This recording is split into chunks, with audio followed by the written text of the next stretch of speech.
everybody, it's Romania Black, and we are on Volume 4 of Heaven Official's Blessing, and I'm really excited because when this comes out on Patreon, it's going to come out on my birthday. So, what a better way to celebrate one's birthday than with a story like Heaven Official's Blessing. I'm so excited, but yes, I'm really happy that we're at this point in the story. The last set of chapters that we did last week was like a nice little breather and break from the insanity that was the few weeks before it. So even though it wasn't as long of a discussion and long of a video, I felt like it was a much needed we just went through a lot. We needed, and to say that we still have a lot that happened in last week's video.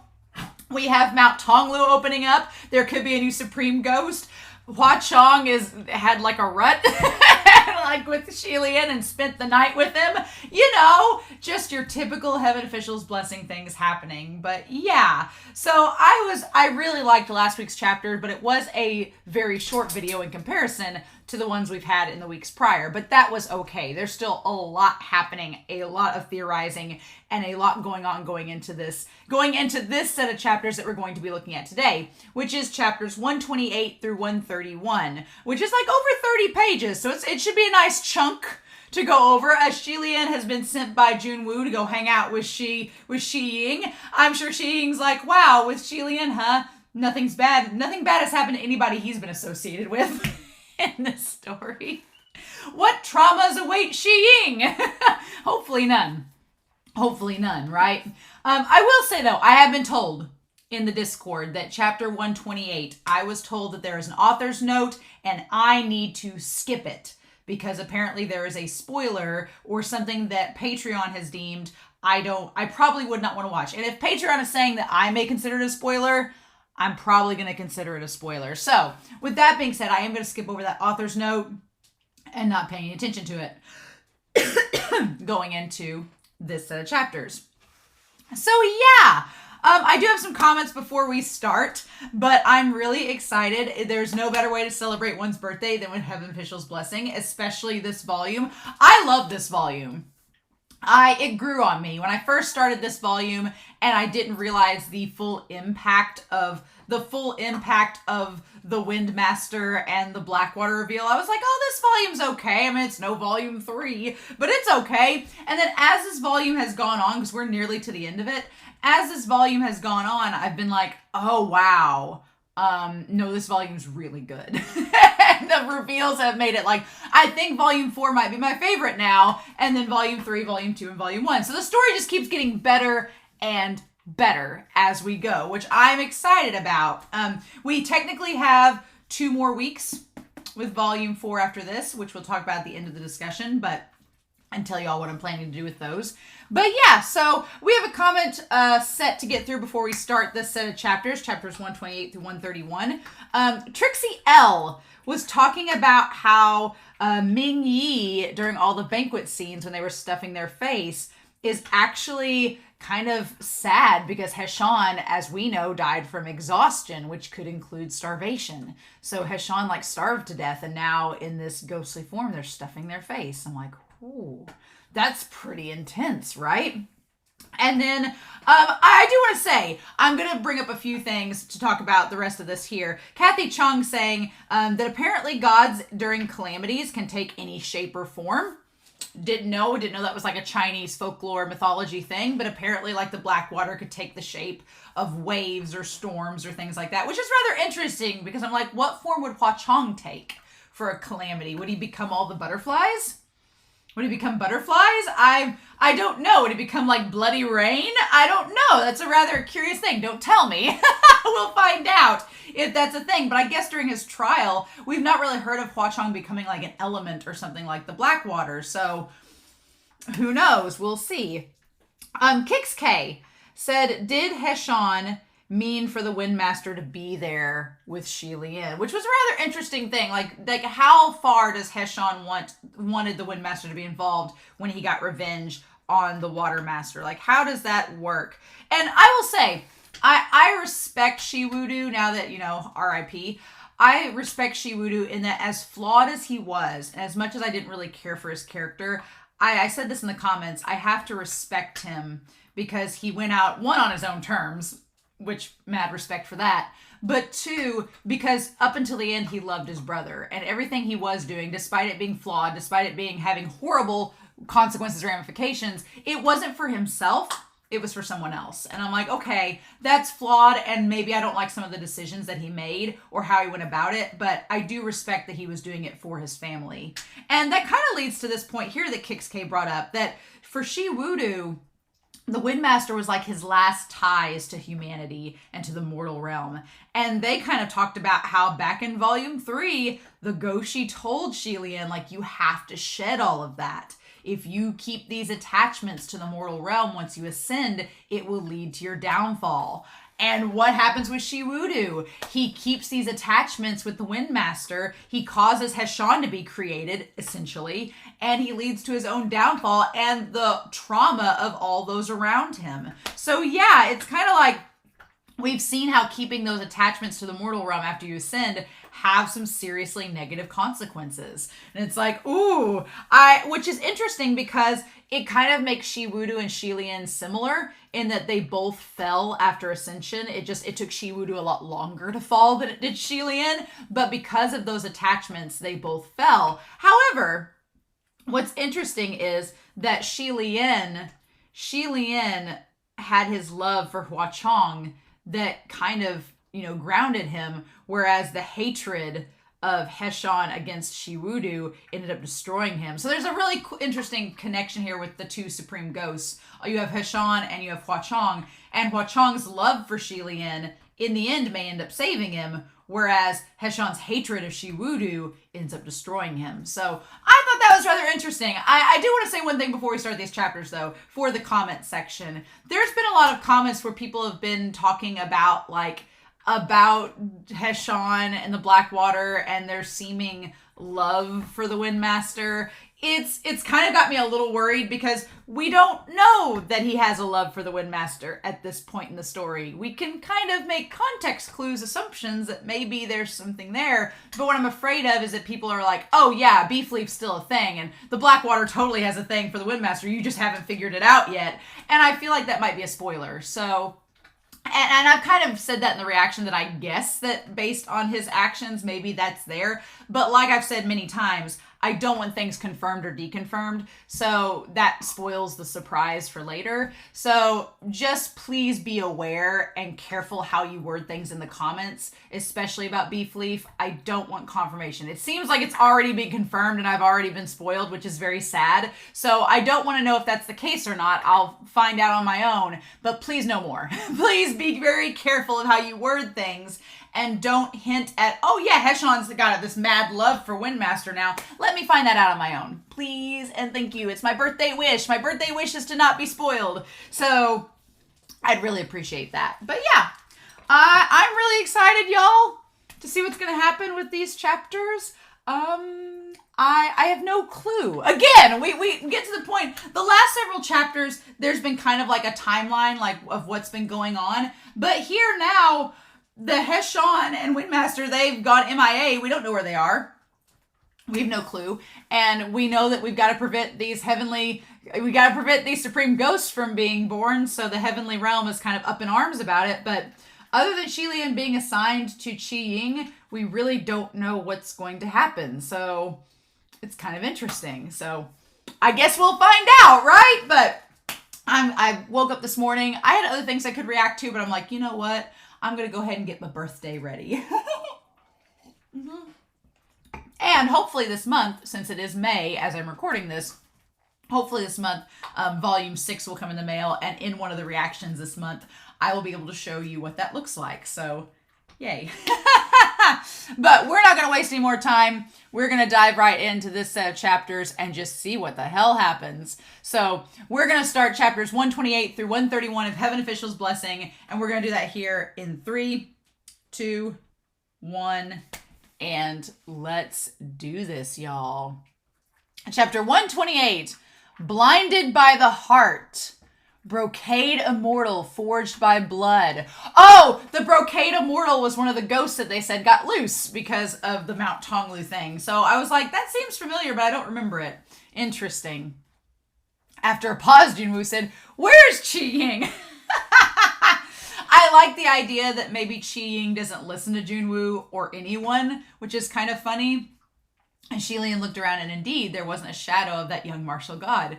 Perhaps because of incidents upon incidents kept happening in the heavens, the palace of Ling Wen was so busy that it was going to fly away, and Ling Wen also had some dark circles under her eyes.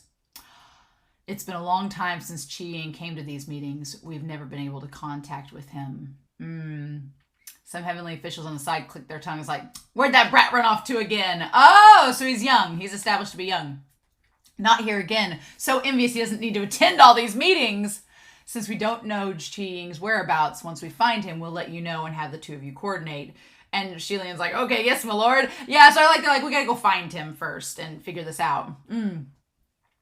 The mortal realm was in the midst of autumn, and the weather was chilly, and it was so inside the Puchi shrine. Although Xie Lian wore just one layer, he didn't feel cold. However, on the way home, he still used the money he made from collecting scraps to buy 2 new sets of robes for Long Ying. Oh, that's kind of cute. Hua Cheng had returned to the ghost city. And Qi Rong had ran away with Guzi in tow. So now there was only Long Ying left in the Puchi shrine. It felt cramped before, but now it suddenly became deserted. As he walked from far, Xie Lian could see Long Ying sweeping in front of the shrine silently, raking the fallen golden leaves into a pile. So, if Hua Cheng is suspicious of Long Ying, to leave him alone with Xie Lian, it must not be something Hua Cheng considers to be too dangerous, because why leave him alone, right? So, I don't know. Maybe it was all in his mind, but Long Ying used to slouch, coiled in fear and nervousness. Now his limbs seemed to be stretched out, and finally assuming the appearance of a cheerful boy, and Xie Lian couldn't help but feel heartened. He approached and took the broom and was just about to bring him inside when the villagers who'd been hiding in wait for some time ambushed him. Aunties and grandpas, uncles and sisters clamored around him. "Oh, Dazhong, you're back. Did you go collect scraps in town again? You've worked hard. How come we haven't seen Xiaohua lately?"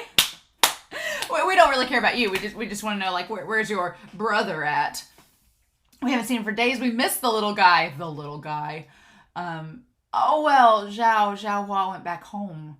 "Oh, which home? I thought this was Xiaohua's home." "Isn't he living with you?" "Oh, no, he only came over to play. Now that we're all busy, we parted ways." Oh, after that night, Hua Cheng had hounded him for answers. Oh, about the making out, but Xie Lian was stubbornly adamant that the two only had a fight. Now that Mount Tonglu had reopened, Hua Cheng had more on his plate. If a new Supreme Ghost King really emerged, it would mean an assault on all 3 realms. Hua Cheng and Blackwater, although one was flashy and the other one low-key, they both had their own styles and more or less knew their place and kept themselves in order. But who knew what kind of creature would emerge this time? What if Mount Tonglu birthed a madman like Qi Rong, who would fight them in their domains? That'd be rather difficult to deal with. And thus, Xie Lian used the excuse that he was busy and said the two had best not see each other for the time being and focus on their own duties. Then the two bid farewell amiably. I'm like, Xie Lian, you could just talk to him about this. Like, come on. Also, I find it very curious that the book chooses Qi Rong as an example. Qi Rong is not a supreme. Bai Wusheng is a supreme. And I guess since Bai Wusheng is dead, we're not going to mention him. But I feel like Bai Wusheng would be the example to use here instead of Qi Rong. Like, yeah, Qi Rong fighting them for their domains. Sure, that is something to bring up. But Bai Wusheng seems to be like ultimate chaos, that like, I guess he was low-key and that he didn't just flaunt around. But the fact the book is not choosing to talk about Bai Wusheng right now seems suspicious. I'm on to you, MXTX. I'm on to you. You're saving that for a reason. We casually don't mention the other Supreme Ghost in the room that has the mysterious past. Okay. But I hate that. I hate that they just parted ways and obviously not communicating. Come on, you two. Although it seemed sudden and cold, like he turned his back on a friend. Xie Lian really didn't know what else to do. He didn't have the confidence he could hide his feelings right now. He's like, I don't want to admit that I like him. Just then, behind him, Long Ying suddenly spoke up. Fire. Only then did Xie Lian realize while he was spacing out, lost in thought, he accidentally took a pot up and spatula and ruined all the meat and vegetables he just brought back to Puchi Shrine. The fire under the pot was meters high, almost scorching the ceiling. Oh no! And Xie Lian hastily slapped out the flames to put it out. However, he slapped too hard and the entire stove collapsed. After much rumbling, Xie Lian stood there dazed with a pot in hand, not knowing what to do. It was just around mealtime and the villagers were all holding their bowls, eating happily outside the doors. Surprised by the ruckus, they came again. Oh, what's happened? What's happened? Oh, Dao Zhang, did your place blow up again? Like, this is something that happens all the time. Oh, it's nothing. Oh, Jeebus, this is an extreme. Jeebus, this is an absolute tragedy. Dao Zhang, I think it would be best if you call Xiao Hua back. It's all right. After all, he's not from my household. When he snapped out of it, Long Ying had already started to help him clean up the mess on the ground, and a plate of something vibrantly red and purple was on the table. It was randomly plated when he was zoning out. If the thing he made last time was named Love for All Seasons Stew, this time it should be named Fried Riot of Colors. But other than Hua Cheng, there's probably no second person on this earth who could swallow this stuff.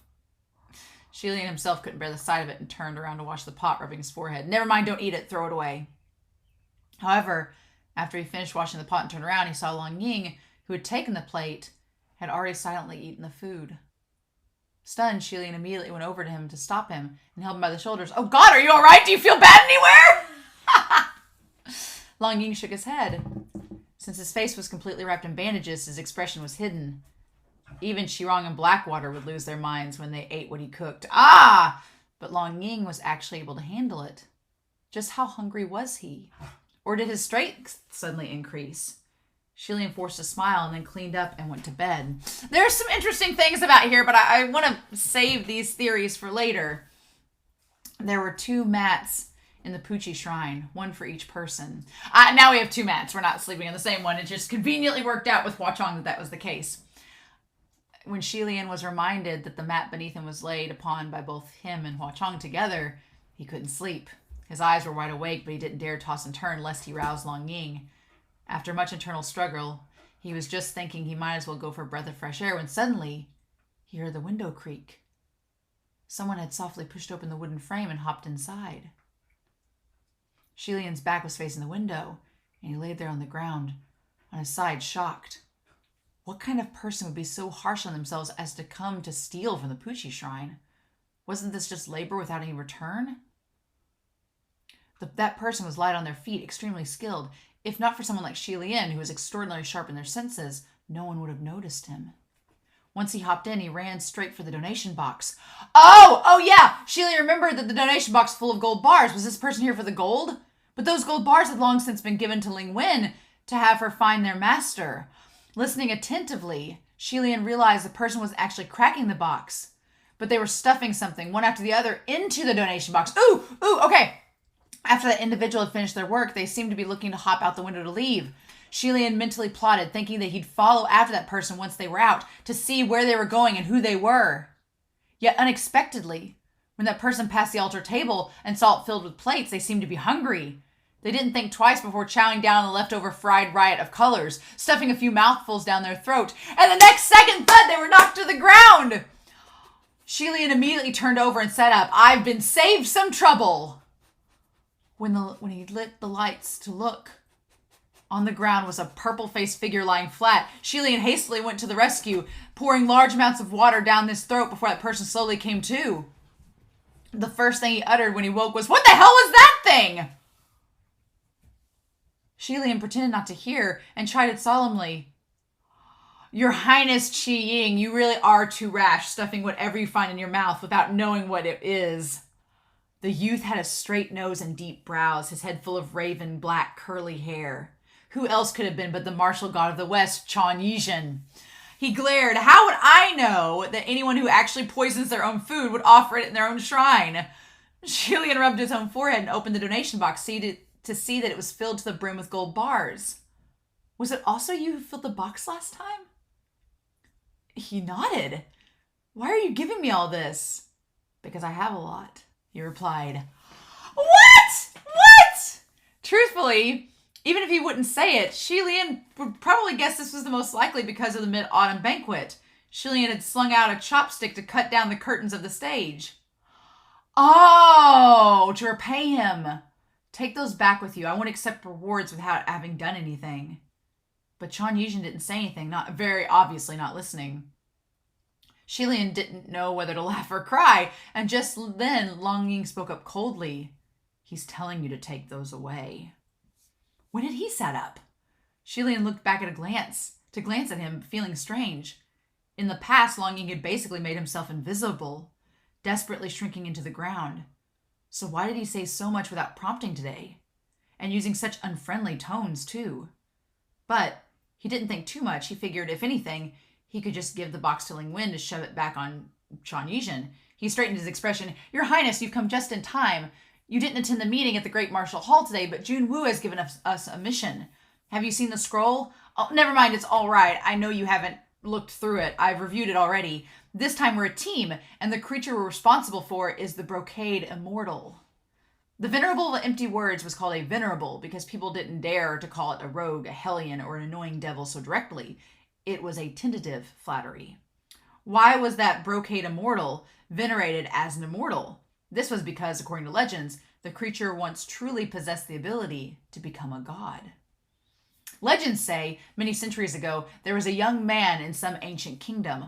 Although dumb and foolish by nature, his intellect no better than that of a 6-year-old child. Once on the battlefield, he was no longer the same. His martial skills were extraordinary, and he was also brave and kind. When 2 kingdoms collided in battle, his kingdom was able to claim overwhelming victories because he charged on the front lines. Because he was mentally weak and had no family, all the rewards he gained from the battle were taken by others, leaving him penniless. No households were willing to have their daughters marry such a man, and very few girls were willing to come close. That young man was also inexperienced on this point. Ever since he was young, he'd never made any contact with ladies, never daring to speak words. So he's the opposite of Pei Ming. Literally the opposite. However, this person possessed the potential to ascend, and he should have risen to the heavens in a few years. At first, it didn't matter if no girls liked him. But the sad thing was, he still fell in love with a girl, and he fell deeply. On the day of his birthday, that girl sewed him a brocade robe as a gift. Although it was a brocade robe, it was extremely bizarre, more like a horrid pocket. This was the first time in the young man's life that he received a gift from a girl that he loved. Filled with exalted joy, plus his natural stupidity, he didn't notice anything strange with it, eagerly pulling the brocade robe over his body. There weren't any sleeves for the arms to go through, so he asked his beloved girl, "How come my arms can't stretch out?" The girl smiled cheerfully. "This is my first time sewing, so I'm not very skilled. But if you don't have any arms, then this won't be a problem." Thus, the young man raised a weapon and chopped off his arms. Now the robe fit. However, it wasn't enough, and he asked again, "How come my legs can't stretch out?" The girl replied, "If you don't have any legs, then this won't be a problem." Thus, the young man asked another to chop off his legs. Finally, he asked, "How come my head can't peek out?" The conclusion was easily imaginable. Originally, Xie Lian had also thought the Brocade Immortal was perhaps a monster or a demon wearing a brocade robe. It turns out it was actually the robe itself. When Mount Tonglu reopened and millions of ghosts were roused, someone had robbed away that robe. Having been smeared by the obsessed blood of that young man, that brocade robe was forged into an exceedingly malicious and powerful spiritual device. Throughout the centuries, it changed hands among ghosts who used it to cause harm. Therefore, never accept any old, used clothing from unknown origins. If you are to run into someone who wishes to gift you a brocade robe on the street in the middle of the night, never take it. Should you wear this brocade robe, you will become a pig for slaughter. Of course, this was only a legend, and sounded rather outlandish. The stories could very well be made up by people who simply extrapolated from the unique nature of that brocade robe. Nevertheless, this brocade immortal must be stopped. They must not let it go to Mount Tonglu. Okay, so we're going to skip that little note. So blinded by the heart, the brocade immortal forged by blood too. Interesting. Okay, all right. Your Highness Qi Ying, Your Highness, are you listening? Xie Lian reached out and waved his hands in front of Qi Ying. Qi Ying seemed to have spaced out, and only now did his spirit return to his body. Oh. It appeared he wasn't listening. Xie Lian wasn't in the position to say much, so he said instead, This mission is urgent, and we have to find that brocade robe. Its original form is a sleeveless, headless, gunny sack-like blood-soaked robe. So you do know. I thought you hadn't read the scroll. But since this robe is a wicked object, extremely magical, it has thousands of forms. There are millions of clothes in this world, so to search for such a robe is no different than seeking a needle in the ocean. Ooh, I like that. I like that a lot. So then what should we do? Well, ghosts and demons who get their hands on the robe usually transform into a merchant and beseech people to buy or exchange old for new in busy streets. But that's from centuries ago. So he knows this from then. If anyone was to do this now, it'd be considered strange. But their habits and ways of doing things won't change so easily or so fast. In any case, let's go into town and see if we can catch wind of any such occurrences. Ghosts would be more interested in such an object than mortals. Obtaining underground information from the ghost realm would be much faster than the mortal realm, which meant asking Hua Cheng directly would surely save a lot of trouble. However, it wasn't too long ago when Xie Lian told him they shouldn't meet for the time being, and it wouldn't look good to go back on his word the moment they needed something. Oh, come on! Besides, the brocade immortal was only just stolen, and the robber might not dare to be so swift in bringing it out to cause harm. Okay, whatever. Qi Ying nodded, rose to his feet, and followed him for a few steps. Xie Lian noticed that Long Ying had also followed suit, so he told him, "Oh no, you stay here." Long Ying shook his head. Before Xie Lian could say any more, there was a sudden thud behind him. Qi Ying had collapsed again. "Oh, are you all right?" That shade of purple was coloring Qi Ying's face again, and a moment later, unable to hold back any longer, he finally flipped over, crouched on the floor, and puked all over it. After puking, Qi Ying rolled over, his face facing upwards, his soul leaving from his mouth. "Oh, Qi Ying, can you still walk?" I think I can't." Woeful. Xie Lian could only drag Qi Ying, who had lost all willpower to fight, over to the side and cover him with a blanket, letting him recover for the moment.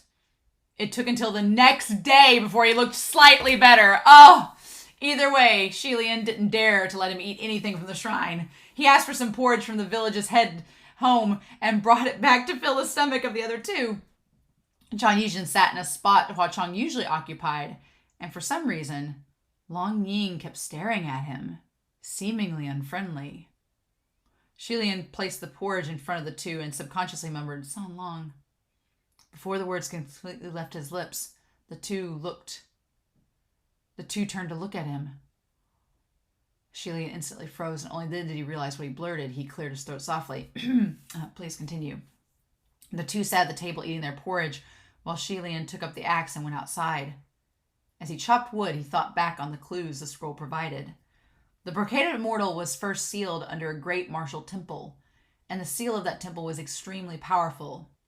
Skilled masters filled the ranks of the heavy security guarding the hall, and a simple arousal of ghosts should not have allowed it to escape on its own, which meant someone eyed the opportunity and stole it away in the chaos. Before, it was always Hua Cheng who chopped wood. Now that he was doing it for himself, for some reason it didn't feel like the wood he chopped was as good as Hua Cheng's. Qi Ying drank a few mouthfuls of watery porridge pathetically, and he fell over directly to keep sleeping within the Puchi shrine. Long Ying, on the other hand, came out looking to help. "There's no need, Long Ying, heat some water and take a bath." Now that he thought about it, Long Ying didn't seem to have bathed in a long time. Ghosts certainly wouldn't have the trouble of skin oils and grime, but hanging out outside all day, surely there's dirt. Still, he couldn't point it out so straightforwardly, lest he hurt the other person's self-esteem. I like that Xie Lian is worried about, ghosts can't take baths, but Xie Lian's like, maybe you need to, I don't want to hurt your feelings. Long Ying seemed to be taken aback and didn't respond, but Xie Lian had already carried a bundle of logs inside to heat the water. "I sold some scraps in town yesterday and bought you 2 autumn robes. Once you're done bathing, why don't you see if they fit you?" Long Ying was just putting out the new robes, but hearing him, he turned to leave without a word. Xie Lian grabbed onto him and chiding solemnly, "Oh, don't go. Bathing is without question. Don't worry. I won't unwrap the bandages on your head." Long Ying still protested and went out the door to chop the wood gloomily, refusing to come back in. Exasperated, Xie Lian could only grab some logs and then peeled off his own clothes while the water heated. Rui looped around Xie Lian's chest, unwrapping itself. Long Ying came back in, a large bundle of logs in his hold. When he saw Xie Lian with his upper body bare, his eyes instantly widened. Xie Lian, on the other hand, was testing the temperature of the water with his hand, thinking it was just right. He was already submerging into the bath with his underpants on. Seeing Long Ying come in, he called out, "Oh, perfect timing! Can you please pass me the scroll that's hung under the bamboo hat on the wall?" Not only did Long Ying not come over, he backed all the way outside and, shut the door. Xie Lian was puzzled. Not a moment later, it seemed Long Ying remembered something and forcefully kicked open the door. Xie Lian hastily cried, "Oh, don't kick that door is..."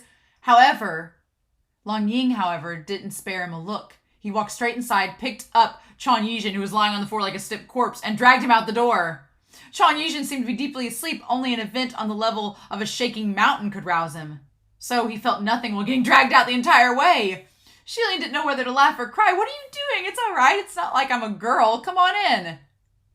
At least when Hua Cheng wasn't around, it wasn't like he hadn't bathed inside the Puchi Shrine. After all, the Puchi Shrine was really too small. Its ability to provide the needs for daily life minimal. That there was a water barrel for bathing was already enough. There wasn't a pool bath with screens stretching out meters long to let him row a boat while he played around and bathed. However, whether intentional or not, Xie Lian had never bathed in front of Hua Cheng. Since the one before him right now wasn't Hua Cheng but someone else, he didn't feel like there was anything to be concerned about. Has Hua Cheng possessed Long Ying? Has he possessed him so he can keep an eye on Xie Lian? Has that been a thing? Is that a thing? That seems like something's amiss. Young Ling flipped Qi Ying over onto his stomach and then grabbed a few random clothes to pile on his head. Then he himself took the scroll Xie Lian asked for and passed over it with his head bowed, continued to sit facing the corner. Xie Lian, on the other hand, rolled open the scroll and was reading through it carefully while he let his hair loose. Steam warming his face, giving it a rosy glow. His long hair and lashes were shimmering black and dripping wet. He felt that thin silver chain on his chest, and at the end of the chain there hung the diamond ring. Xie Lian gripped that ring, closing his fingers tightly around it. At the periphery of his vision, he saw that on the corner of the altar there was a tiny little flower.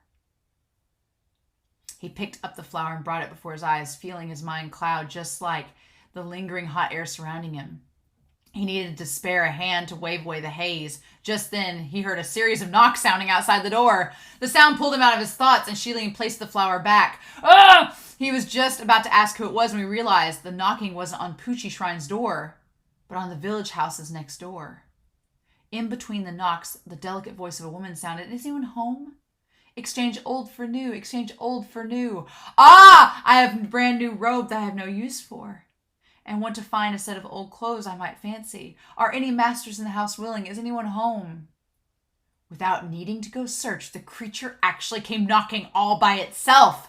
Ah! She knocked and inquired after every house, yet not a single household opened their door to her. Naturally, when Xie Lian wasn't collecting scraps, he would host lectures at Puchi Shrine, educating all those aunties and grannies on hundreds of little tricks on how to identify evil.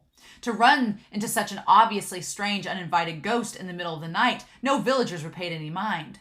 People of today weren't as easy to deceive as in the olden days. That creature knocked all around, but no one responded. Finally, it came to the Puchi Shrine's door. Xie Lian held his breath, waiting intensely. Yet it seemed before that creature even knocked, it could feel this wasn't a place she should have come. With an "oh!" her footsteps sounded as if she meant to leave. Xie Lian quickly called out, "Wait, I want to exchange!" Then he whispered to Long Ying, "Open the door quickly. Don't be scared. Nothing will happen." Long Ying was not scared at all. He went up and opened the door. "Oh, it's Hua Cheng! Hua Cheng has possessed Long Ying. I am convinced." Outside the door stood a girl, her figure slender and sensual. Just by the bottom half of her face, one could tell she was lovely and charming, but she was wearing a headscarf covering the top half, as if she didn't have eyes, looking rather unnerving. "Yeah, no, nothing suspicious here." She glanced inside, covering her mouth as she giggled. "Oh, Dajang, what kind of old clothes did you want to use in exchange for my new clothes?" Xie Lian was still soaking in the water barrel, simply to make it lower its guard. He smiled. "Well, that would depend on what your new clothes look like." The girl extended an arm and gave a gentle shake. From her bag, a shining brocade robe was shook out and rolled open to reveal itself, glamorous and beautiful. But the style seemed to be a bit old, and it was emitting an air of evil all over. Beautiful, beautiful, Long Ying, give this lady that set of clothes I brought back from town. Long Ying handed over the robe with only one hand. The girl exchanged the new robe and giggled, receiving the old robe. As she was about to turn around, her face suddenly dropped, like something had pinched in her hand. She screamed, throwing the old robes to the ground. Within that heap of the hemp was Ruyi, who was coiled up in a bundle, having snuck in who knows when. It peeped out the sleeve like a white viper, hissing at the girl. I love the snake motif. We're going to talk about this. And that girl wasn't a girl either. A scream and a jump after her headscarf was pecked off by the ambushing Ruyi, and it fell to the ground. Although the bottom half of her face was enchanting, the top hat was full of wrinkles, extremely old, forming a horrifying contrast. What girl? This was clearly an 80-year-old hag. Oh, yay! All right, let's do this, Ruyi. Chapter 130, Separating Colors, the textile house wide open. It's the half maquillage woman.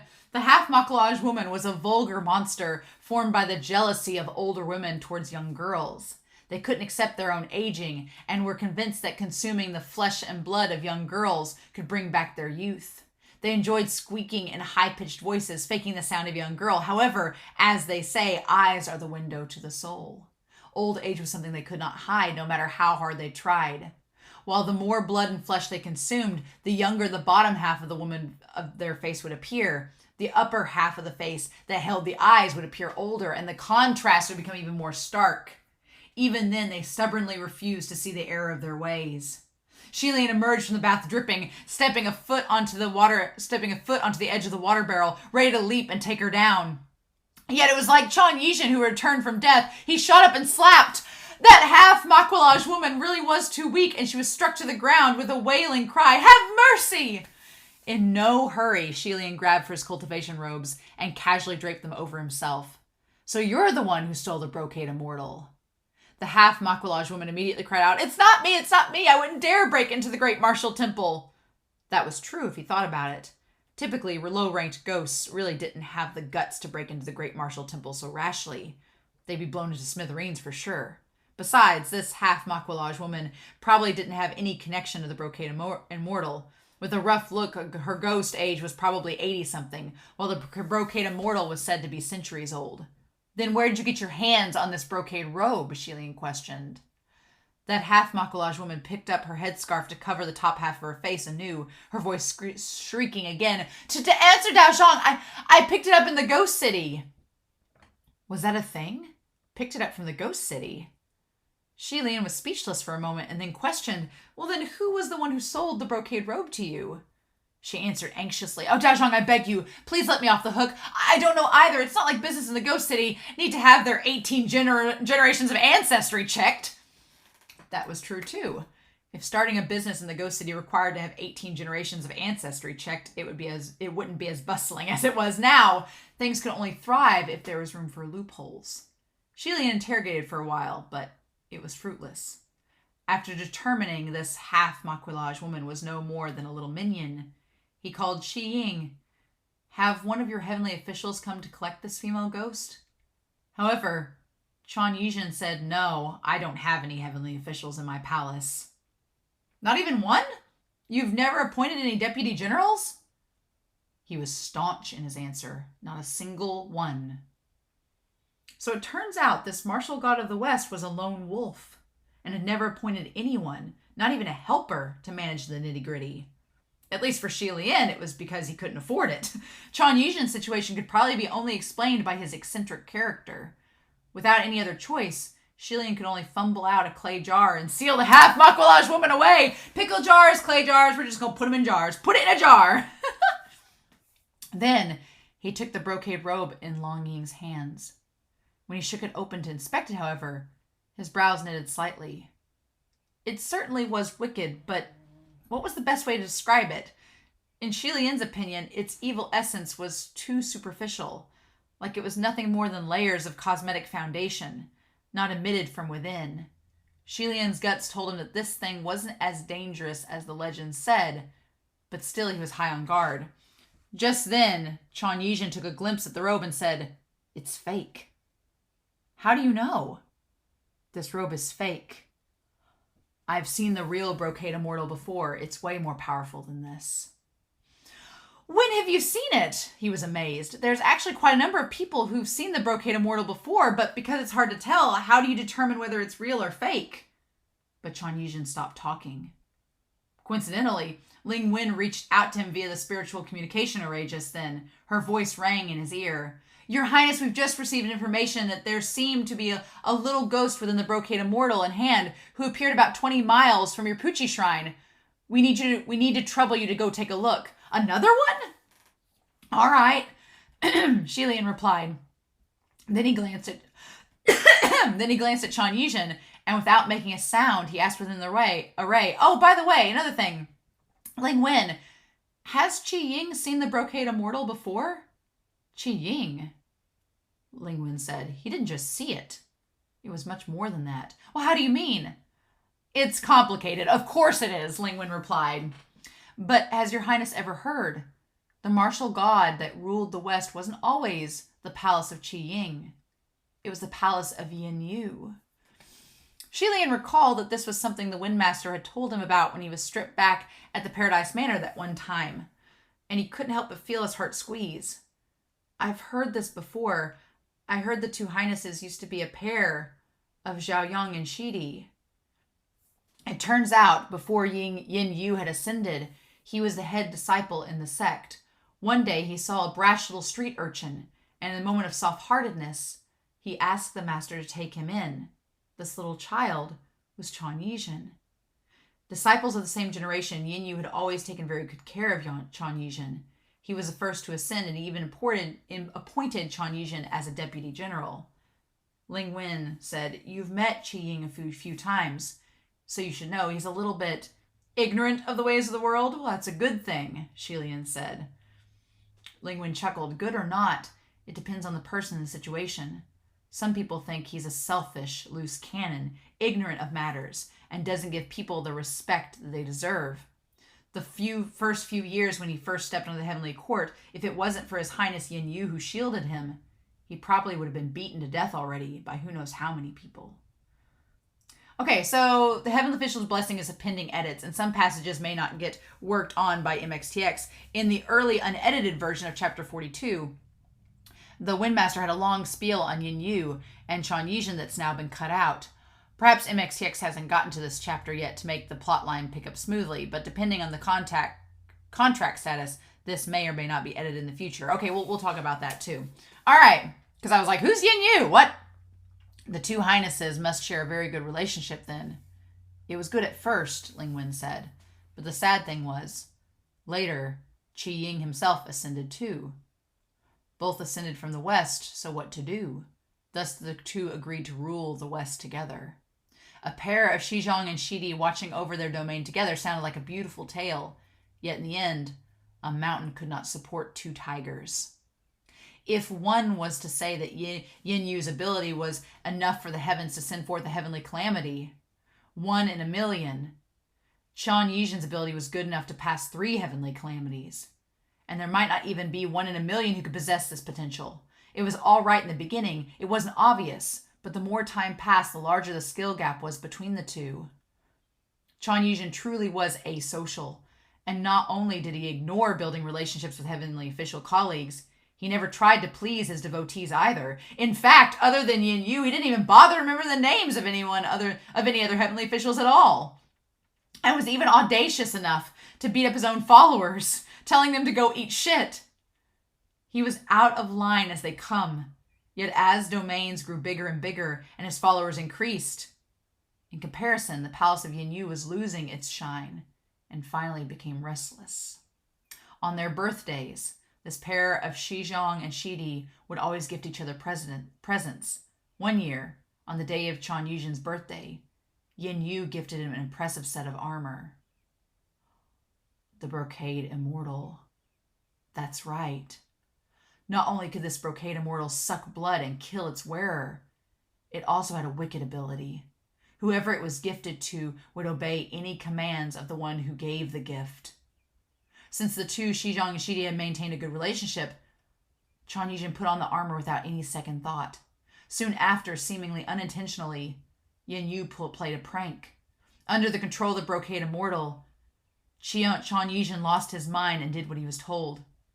If it wasn't for Jun Wu, who had noticed something amiss and stopped him in time, he would have cut off his own head and dribbled it like a ball. Oh. So, this incident was a huge deal at the time, quite the uproar, Ling Wen said. To do something like harming a fellow of heavenly colleague as an esteemed heavenly official, Yin Yu was naturally banished immediately. Which meant, after this, the two heavenly officials should have fallen out. However, Xie Lian recalled that silly play the worshippers at the palace, the palace at Qingyi put on during the Mid-Autumn Festival banquet. The clown who was jumping around up and down behind Chang Yijin's back was most likely Yin Yu. Yet Chang Yijin's reaction was rage, followed by him leaping down to beat up his own worshippers. I think that Qi Ying still thinks very highly of His Highness Yin Yu. Was there maybe a misunderstanding in all of this? Who knows, Ling Wen said. Whether or not there's a misunderstanding, the person in question has been banished for so many years now, so who's to care? We gotta solve this! We gotta clear up this matter! No miscommunication can go unsolved! Xie Lian nodded and was about to bid farewell when Ling Wen added, Wait, Your Highness. There's more. I wasn't done earlier. 60 miles out from your Puchi shrine, there was also an unknown creature with the Brocade Immortal in hand. Isn't that a little too far? Why are there more? I'm not done. Listen well. There's more. 42 miles out northwest, 15 miles southeast, 22 miles out north. After reporting 27 to 28 locations in one breath, they finally finished. Yeah, that's about it for now. By the time she was done reporting, Xie Lian had forgotten everything and was feeling rather woeful. Your palace is quite efficient this time, but for now, are you saying there might be more? Could the Ghost City be distributing the Brocade Immortal? Most likely. There are many peddlers with unknown origins in the Ghost City who sell counterfeits with fake skins. Once they're done selling fakes, they change skins, so connoisseurs usually won't buy anything randomly. Still, there are nonetheless ghosts who consider it like digging for antiques, thinking they might have hit the jackpot this time. Now that the Brocade Immortal was stolen, many small-time vendors in the ghost realm received the news and are using the chance to deceive buyers, saying any random robe they found is the Brocade Immortal. What's incredible is that there are many ghosts who fall for it and try it out on people. It really has given those who gather information a lot of headaches. This was completely messing up their search for the real Brocade Immortal. With so many Brocade Immortals popping up everywhere, who knew which one was real? However, since they took on the mission, they had to find a way to complete it. I guess let's start with the closest one and search one by one, Xie Lian said. Xie Lian didn't have any spiritual powers, and Chang Yijin didn't know how to draw the distance shortening array, and neither of the two had deputy officials. But fortunately, of the locations Ling Wen reported on, the closest was only 5 miles out. It was an abandoned textile house. Without further ado, they hastily departed in the middle of the night. At first, Xie Lian was going to make Long Ying stay back at the Puchi shrine, but he tagged along himself and refused to be ushered back. Imagine that! Since this trip shouldn't be too dangerous and could only help grow Long Ying's experience, thinking he was going to teach Long Ying cultivation anyway, Xie Lian brought him along. The three hurried on their way in the night, and suddenly, ahead of them on the road came creepy voices chanting in a work song. Yi Yu Ji, Yi Yu Ji. Hearing that familiar song, Xie Lian stopped in his step. Amidst the mist, the giant contour of a shadow gradually emerged, along with four haunting ghost fires floating about. Chang Yijin was about to make a move, ready to beat it down before asking questions, when Xie Lian pulled him back. Don't worry, I know them. Sure enough, 4 golden skeletons carrying a little step litter appeared before them. Chang Yijin had never seen anything so magical before, and his eyes widened bright and shimmering. The head skeleton sang, Is this your highness, the Crown Prince of Shanla? It is, may I help you? Xie Lian answered, the golden skeleton saying, Nothing, only. We brothers have time on our hands and wanted to inquire if His Highness the Crown Prince is in a hurry. Perhaps we could give him a ride. The journey wasn't long, so Xie Lian wanted to decline. But Ying cut in and exclaimed, Yes! And was already climbing enthusiastically, looking like he really wanted to give this strange but glamorous stepladder a try. Xie Lian didn't know whether to laugh or cry, and went up to grab him when suddenly the stepladder tripped, forcefully tossing Qi Ying out of it. Xie Lian was going to fall back too, but was steadied by someone. He blurted, San! But when he looked back, it was Long Ying, who had climbed on without anyone noticing. He was holding onto Xie Lian's arm tightly, a pair of inky black eyes watching him, silent and wordless. The skeletons hastily picked up the stepladder, their 8 legs spinning like 4 sets of fire wheels, dashing away steady while shouting, Move, don't block the way, don't block the way. Oh, it's Hua Cheng, for sure. No, there's no way. Ying was heartlessly thrown onto the ground, but he jumped to his feet, appearing not to have given up. He was ready to leap up, but those skeletons were too fast, and he was always a step behind. He ended up in hot pursuit right behind, looking like he really wanted to ride on the stepladder to get a feel for it. Watching him chase after so vigorously, Xie Lian, who was riding the stepladder, couldn't help but feel this was a little mean, like he was bullying a child. Although he knew the stepladder belonged to Hua Cheng, and he might not appreciate letting other heavenly officials ride it, he still couldn't help but ask, can't this litter take on 3 people? It can't! It can only seat 2 people, the skeletons sang.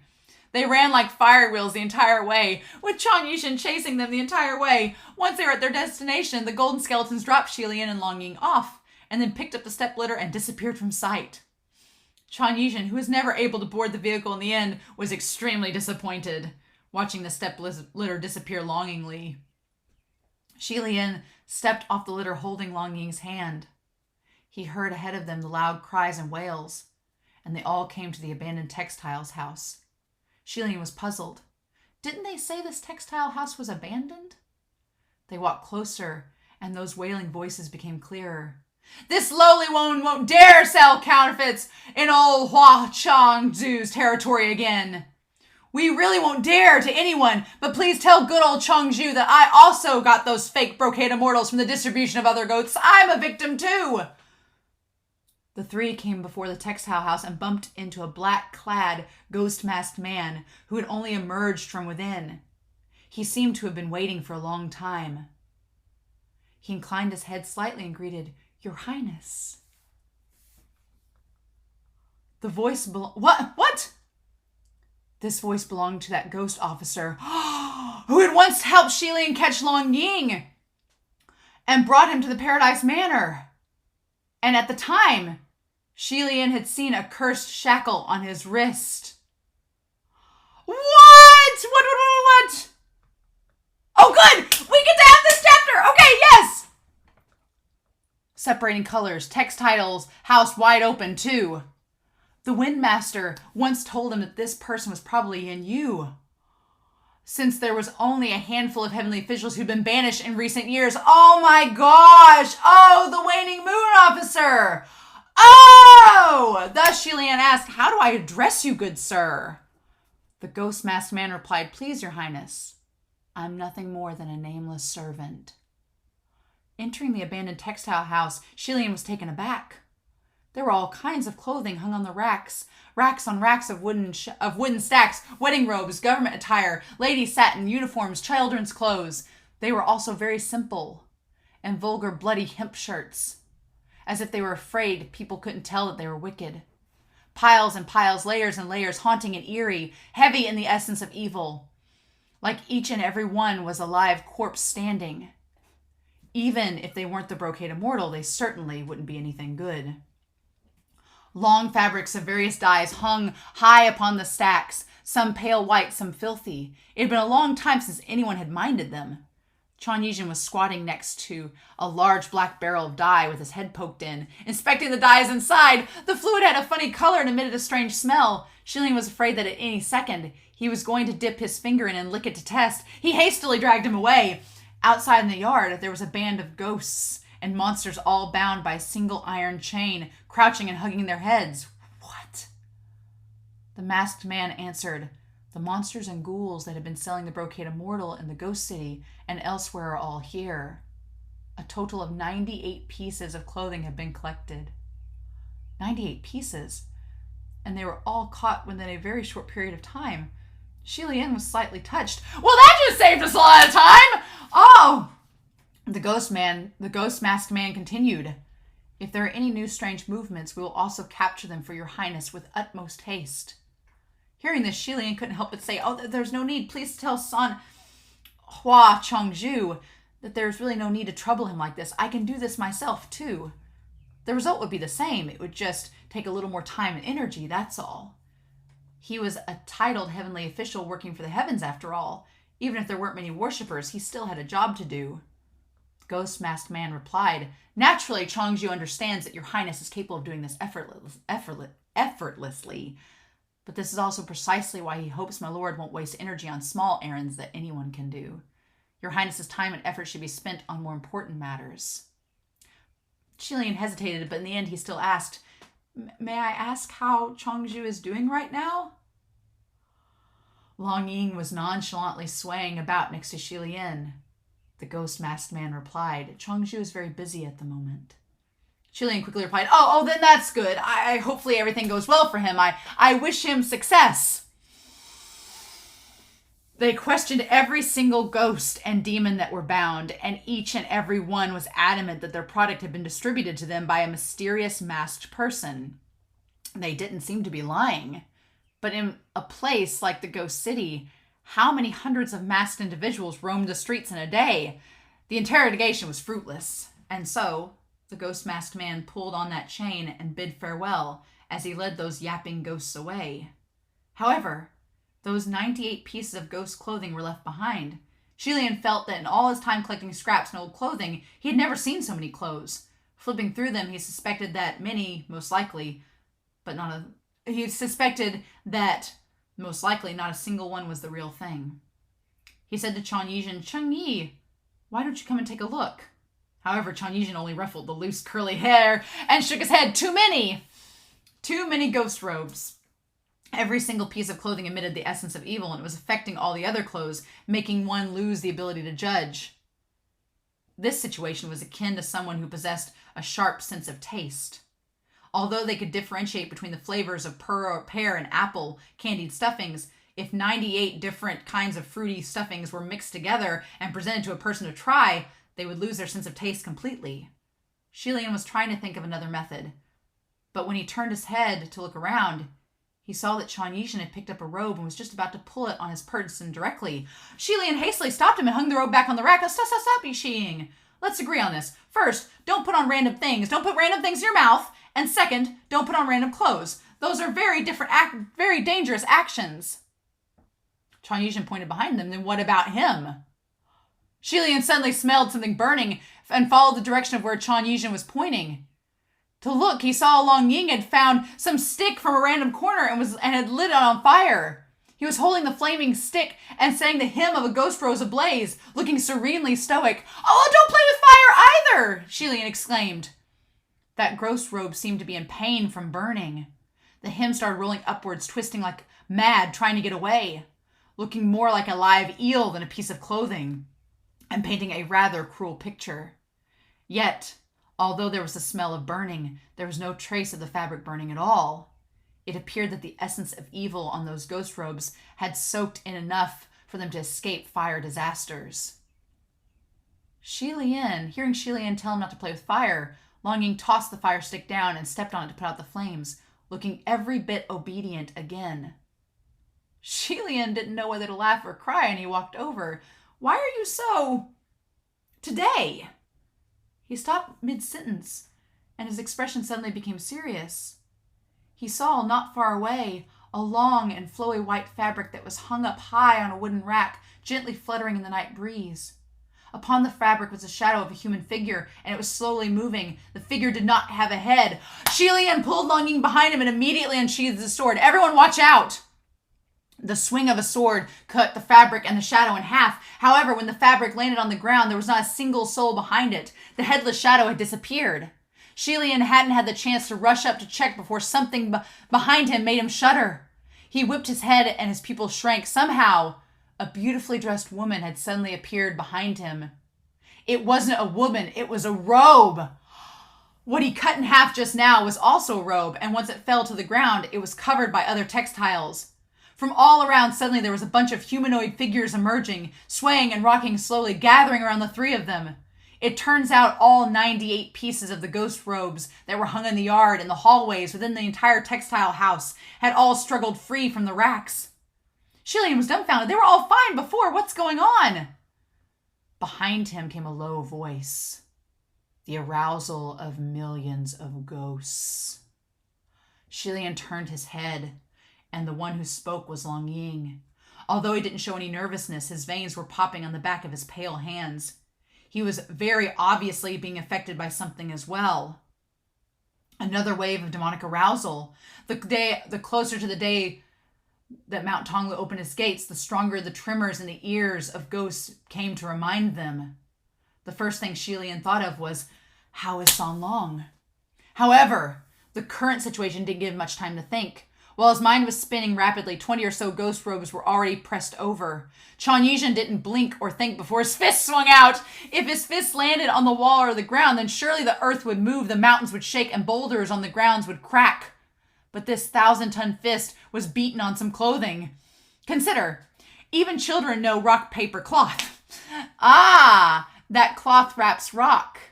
That light, flowing, soft, and supple cloth was perfect for subduing fists. No matter how hard his fists, the cloth fabric could just wrap around it softly and incur no damage. Xie Lian's sword could do anything. However, those ghost robes were light in their evasion. A simple spring back could bring several feet between them. Since they barely had any weight, there was practically no sound or breath, so detecting movements to avoid an ambush was much more difficult compared to avoiding humans. Oh my gosh, usually it was people who picked clothes. Now it was clothes picking people. Those 98 ghost robes were eagerly searching for a body to fit them, a person they fancied. Amidst people, it was a woman who loved picking clothes. Amongst ghost robes, it was a woman's clothes who loved picking people. Some 10 or so different colored and styled long ladies' dresses were crazily pressed themselves against Xie Lian, and even the sword couldn't force them away. This battle was even more rigorous than a group of women who had seen a pretty robe they fancied and began to fight over it. In that moment, it was as if Xie Lian was being surrounded by blooming flowers and silk, squeezed between those female robes, being pulled from all directions. Qi Ying pulled off several pieces of children's clothing like they were stubbornly trying to lower themselves over his head and toss them aside. Looking at Xie Lian's, he puzzled and wondered, how come these women's clothes all like you? Maybe because they think I look friendlier, Xie Lian answered. However, not a single ghost robe went to harass Long Ying. Perhaps it was because he was also a ghost, and they knew they couldn't siphon any beneficial off of him, so they didn't approach. Xie Lian swung his sword horizontally and sliced a number of ladies' dresses, but the ghost robes that were cut in half still moved as they willed, and somehow were even more agile in dodging. Xie Lian saw from the corner of his eye several ghost robes sneaking towards the window. He shouted, "Close the door! Cast an array! Don't let them out!" With 2 gods and 1 ghost, they could deal with the situation. But if those ghost robes snuck out to seek trouble with others, it would become troublesome. However, his shout seemed to be too late. The yard of the textile house was open air, and there was already a long robe fluttering its expansive sleeves. It flew into the air like a giant bat, jetting into the night sky. Xie Lian groaned, "What a pain!" mentally, and shouted, "Qi Ying, I'll leave the textile house to you." Then he tipped his foot and leapt off the wall, catching the hem of the long ghost robe. With the added weight of an entire person, the long robe tried to flutter its sleeves as hard as it could, but to no avail. It plummeted to the ground, with Xie Lian still holding its hem in a deadly grip. However, it was exceedingly cunning, and it tore off its own corner like a warrior chopping off its own arm, and hastily slipped away from Xie Lian's hands. It just so happened that a passerby was on his way home after a night of drinking, and seeing a headless creature flying at him, he screamed in fright, "Oh, a headless ghost! It's headless!" Xie Lian immediately charged over to seize the robe again and show it to the passerby, comforting him. "Oh, don't be scared, don't be scared. See, it's not headless, it's nothing." That passerby looked, and sure enough, it was completely empty inside the folds of the robe. It was nothing. This was definitely more horrifying than a headless ghost, and his eyes rolled back and he fainted on the spot. Xie Lian quickly caught him and gently laid him on the ground. "I'm so sorry. I'll take care of this immediately." After that wave of chaos was over, Xie Lian was finally able to seize all the ghost robes that flew out of the textile house. He counted all of them, making sure not a single piece was missing before letting out a sigh of relief. With things thus, Xie Lian said, I suppose we can only use Qi Ying's simple, crude method. Let's try each of these robes on and see. He didn't mind trying them on himself, but it was harder to say for the other two partners.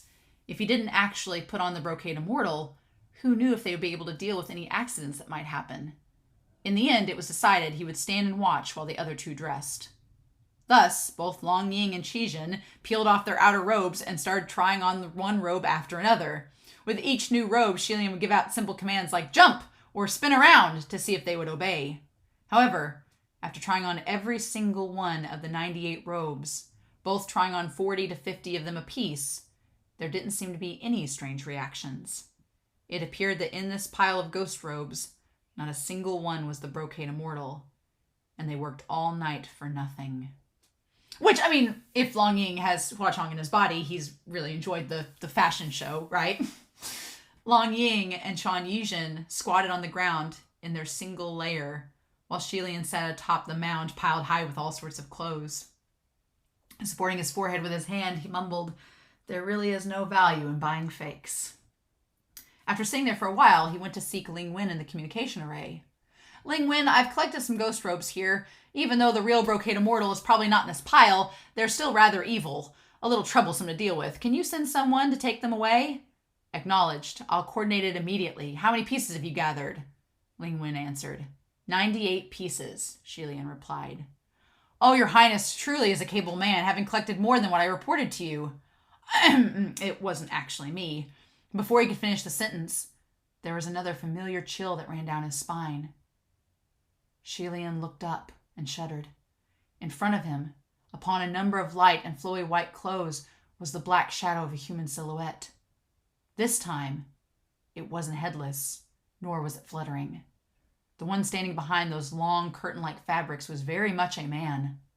It was easy to see it was a very tall young man, and even disheveled strands of hair could be clearly seen on the edge of that silhouette.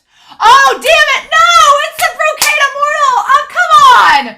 Come on! Come on, MXTX! Damn it! Well, we got a lot to talk about.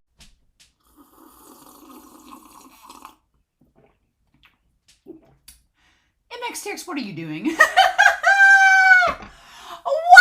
were these chapters? Oh my god, I didn't realize also that we had 128, 129, 131. I didn't realize we had 4 chapters. Math is not my strong suit, so I was like, oh, we just got 3 chapters this week. No, we had 4. We had a lot, but that was great, right? But I felt like my brain was getting ahead of my tongue because I kept wanting to read faster and faster to digest more and more information quickly. And I kept like stumbling over my words and like needing to stop and slow down because I just wanted to know more. Like there's stuff with Qi Ying that's really interesting. The stuff with Yi Yun is really interesting. The connections that could be there, could not be there. I went back through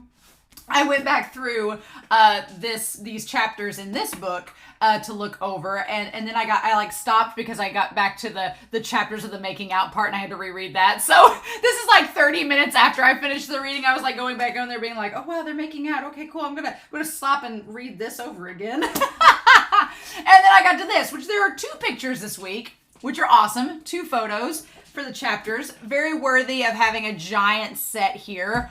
Oh my gosh, but just so much information. And MXTX, what are we doing? What are we doing? There's things happening that I'm like, wait, what? Like, what's going on? So, okay. We need to, first and foremost, we're going to talk about Qi Ying. I like Qi Ying's character a lot. I like their character a lot. I think that there's a lot, they're much more than they seemed at first, which I think is really cool. And I want to go through their character because they have like all this stuff tied to them that I'm like, okay, cool, with the Brocade Immortal and Qi Ying, that was a former heavenly official that could be the masked man. We'll talk about that. I went back and reread the official translation. Could be him. We'll talk about that. But let's go ahead and just address the elephant in the room, right? Which is Long Ying. Which I will say with heavy quotation marks, Long Ying. No, that's Hua Cheng, right? Right. Okay, so when they first got back to in the last set, Hua Cheng was looking out the window. At Guzi and Long Ying playing, right? And we've established Long Ying's character so far in this series, that he's just kind of like meek and shy and just kind of like just following along Xie Lian as he goes, right? But then, so here's the thing. In the last set, we saw them at the shrine. But then Hua Cheng and Xie Lian went to the Ghost City where and then Mount Tonglu opened, right? Now, here's the thing. We talked about this in the last chapter, said that while Mount Tonglu had opened, Qi Rong and Guzi were in the Ghost City too, right? They were in the Ghost City. So Long Ying was by himself at the shrine. Now, that being said, that means a couple of things could have happened. And so I'm going to put like that. That's what we know. That Guzi was not around Long Ying when Mount Tonglu opened, and neither was Qi Rong. Long Ying was by himself as a ghost. And we've established that when Mount Tonglu opens, these ghosts have like a very severe reaction to it. So we don't know what Long Ying did. So there's a couple possibilities, right? We're going to, like, option one that I was thinking about during this reaction.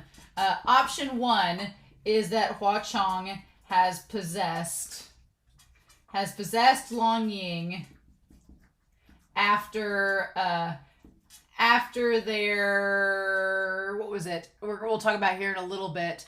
After their squabble. Okay, so let's go a little bit into this before I go any further, because I think I want to make sure that my timeline's getting right here.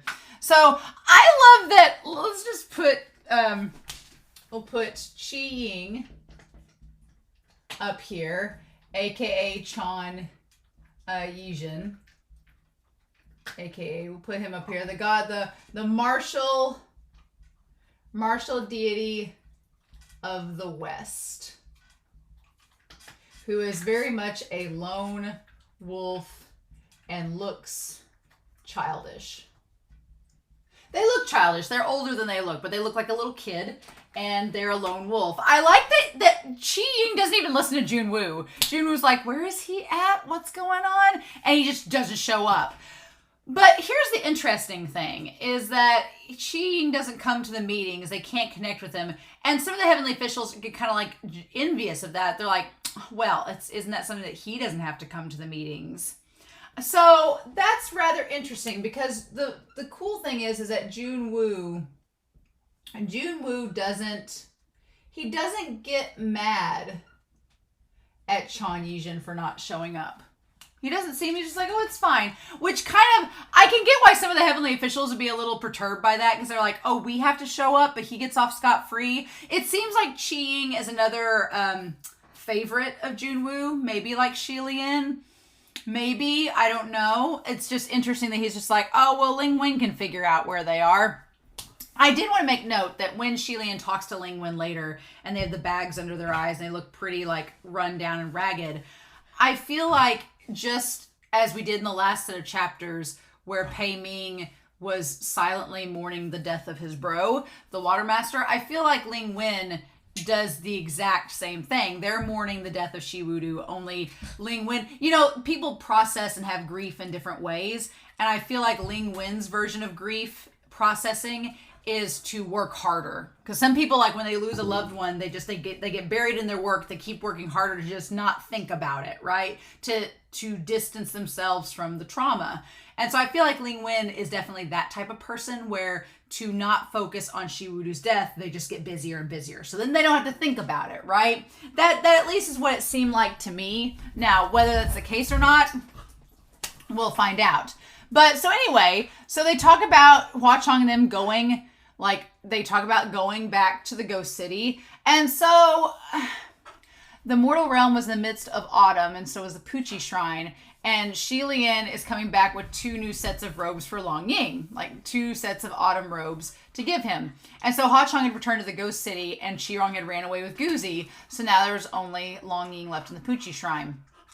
So we get this. I like that the villagers all like approach him, being like, "Well, where's Hua Cheng? Where's he at? What's going on?" And Xie Lian's like, "No, we parted ways. It's fine."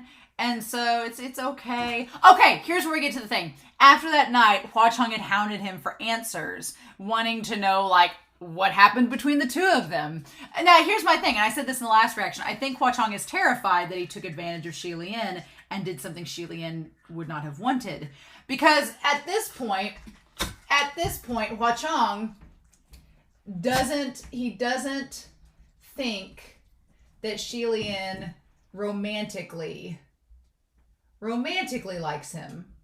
He knows they're on good terms. He loves Xie Lian with all of his heart, but he doesn't think Xie Lian is reciprocating that same emotion. He's like, I know we like each other and we may love each other in a caring way, but he's like, I know that you don't sexually or romantically have any interest in me.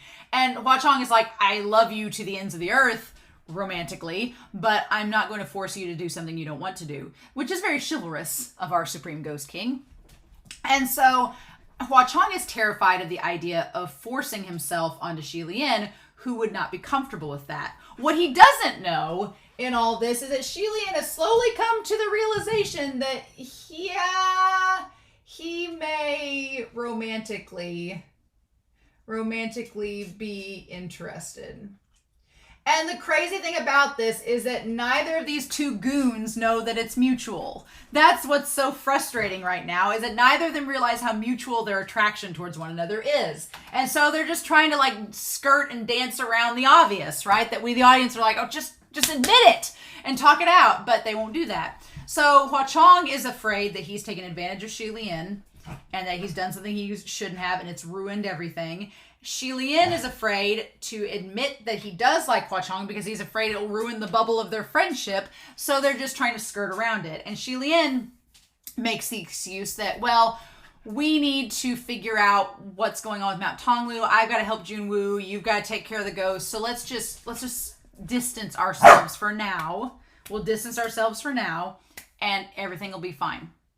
And they amiably bid themselves farewell. So Xie Lian left the ghost city and left Hua Cheng at the ghost city to go back home. And enough time has passed. He didn't go straight home. He went to the village to get Long Ying new robes. Because he's like, well, I've kind of been neglecting this child I took in. Maybe now that I've got like some time away from my boyfriend, I could possibly, do something for him. So that's the situation. So one of 2 options has happened. Either option 1, Hua Cheng has possessed Long Ying after their squabble. He did not want to leave Xie Lian alone. Hua Cheng's like, I can't leave this guy alone. I love him too much. I've got to protect him. So he's possessed Long Ying after the squabble to, get this right, to watch over Xie Lian. And that's what's happening now. Option 1 would suggest that Long Ying is in fact there and that he's just being possessed by Hua Cheng. Kind of like what Qi Ying did with the dad. But here's the thing. Long Ying's already a ghost. Can ghosts possess ghosts? Is that a thing? Which leads me to my option number 2, right? Option number 2 is that Long Ying, the real Long Ying, is heading towards Mount Tonglu. That's my other theory, is that the real Long Ying is headed towards Mount Tonglu, joining the other ghosts for reasons that Hua Cheng was suspicious about, right? And so the current Long Ying is just Hua Cheng in disguise. Hua Cheng has disguised himself as Long Ying to watch over Xie Lian. So either this is actually Long Ying and he's just possessed by Hua Cheng, which could be the case, or the real Long Ying has left for Mount Tonglu and Hua Cheng is disguising himself as Long Ying to watch over Xie Lian. And then once they solve this Brocade Immortal situation, Long Ying's going to be like, oh, hey, by the way, I'm actually Hua Cheng and the real Long Ying is gone. But I didn't want to tell you because you were in the middle of this thing and we agreed we weren't going to bother each other. So I'm just, hope you can forgive me. And I'm sure Xie Lian will forgive him, but then they'll have to go find the real Long Ying. And that will, considering we have very little of this volume left, that will lead into volume 5, is going to find Long Ying. That's the theories that I've gotten, because this is definitely not Long Ying. Hua Cheng is definitely there. There are so many signs that it's him. I'm like, MXTX. MXTX, when they want to be super subtle and mysterious, they do a really good job. But then sometimes they want to like dangle a carrot in front of us and being like, I'm not telling you if it is or not, but you can probably guess. And I'm like, ah. So, which is great, right? So we need to go through this. So Xie Lian comes back, and Xie Lian, as he's thinking about all of this, is just sitting there just frying up this food, thinking about everything that's happening and getting himself worked up. And Long Ying, who is aka Hua Cheng, is like, fire. And then Xie Lian realizes that he has completely smoked the food and ruined it. And the village is like, what's wrong? Where's Zhao Ha? And Xie Lian's like, I sent him away. I didn't want to, but I did. He's no longer here. He's not from my household. And so Xie Lian admitting that he's not from his household is rather interesting, because it's sort of like him suggesting that he didn't want to admit that he's like, he's not from my household, but also I've told you all that we're related, but we're really not. And like Xie Lian's just realizing how ridiculous this scenario is. I also like the villagers are like, Jeebus, what an absolute tragedy. I was like, what? Jeebus. Ridiculous. So there are many signs given to us that this is not Long Ying, that this is in fact Hua Cheng. There are many signs that are given to us, and I will detail them in small order here as we go through this. First is the idea that Long Ying, he helps clean up and eats the food.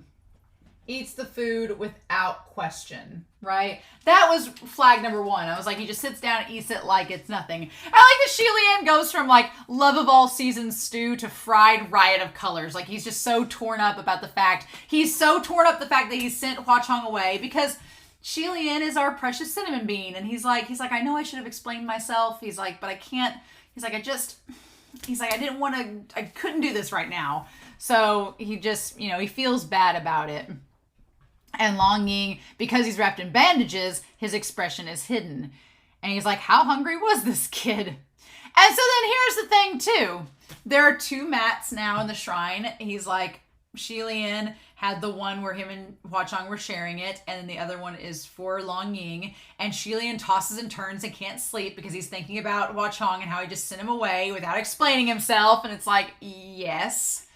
And that's when, as Huckleberry demands that I play with him, that's when Qi Ying slips in to keep putting gold bars in the donation box. So, we have lots of questions answered and asked in this set of chapters, but one of the nice ones that we get answers to, I'm glad we didn't have to wait a long time on it, we literally had to wait 1 chapter set, was that Qi Ying has been filling the donation box with the gold bars, which is really cool. I like that Qi Ying is kind of weird and eccentric, but he's just not very good at expressing himself. He's just kind of like, I didn't want the gold bars, so I was going to give them to you. And I like that Qi Ying sneaks in and drops the gold bars off and then sees the food and he was like, oh, that looks good. And then makes himself insanely sick. And when he wakes up, the first thing he says is, what the hell was that thing that you just cooked? And Xie Lian's like, well, What can we do? I also like that Qi Ying has this black curly hair. It makes him very distinct from the other heavenly officials, which is kind of cool. He's like, why would you poison yourself? And Xie Lian's like, it's hard to explain. And so he's like, why are you giving me all this gold? And he's like, because I have a lot. He's like, I have all this gold. And then he remembers. So it seems like he very much, he feels indebted to return favors.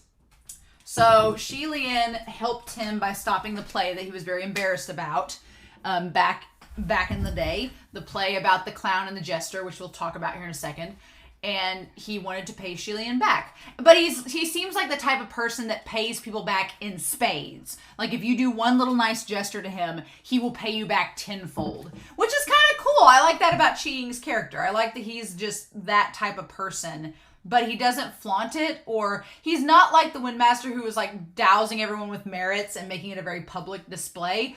In this, Qi Ying is quite the opposite, and he wants to give these generous paybacks, but do it very discreetly. He doesn't want to call attention to himself, which is quite the opposite of the Windmaster. He is very discreet, very humble, doesn't want to call any attention to his presence. He doesn't even want to be there. He doesn't even want to acknowledge that he's a heavenly official, which is rather interesting. And we'll talk about that, right?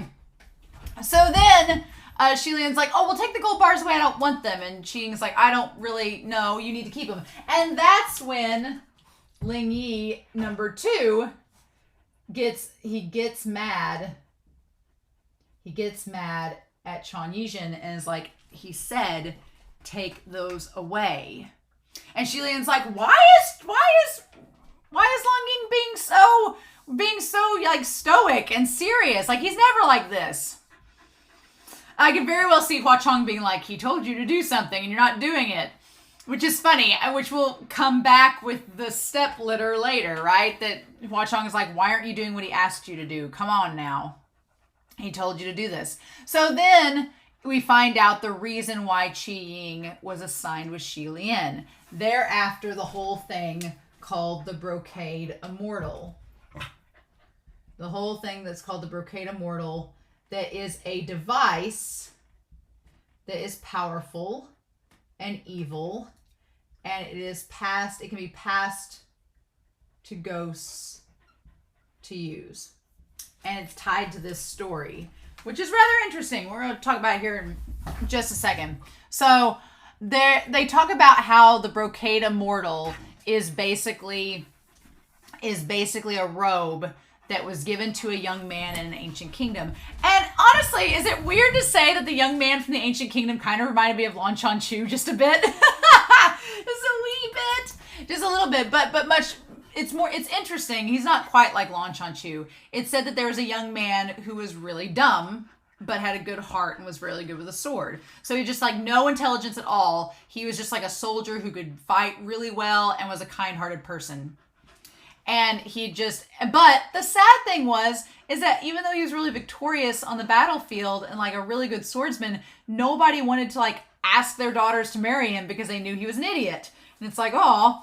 And then there was one girl who sewed him a brocade robe as a gift.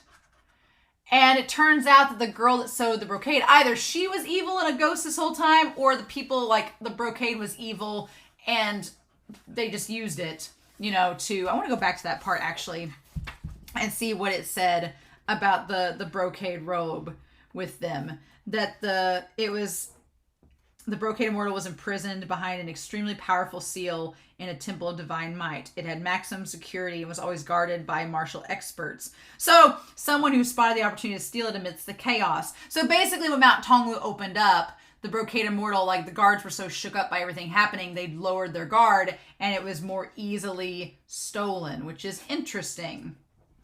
And so we find out about the brocade in the story that because he was mentally ill and had no family, the military achievements he put his life on the line for were claimed by others and he was left penniless.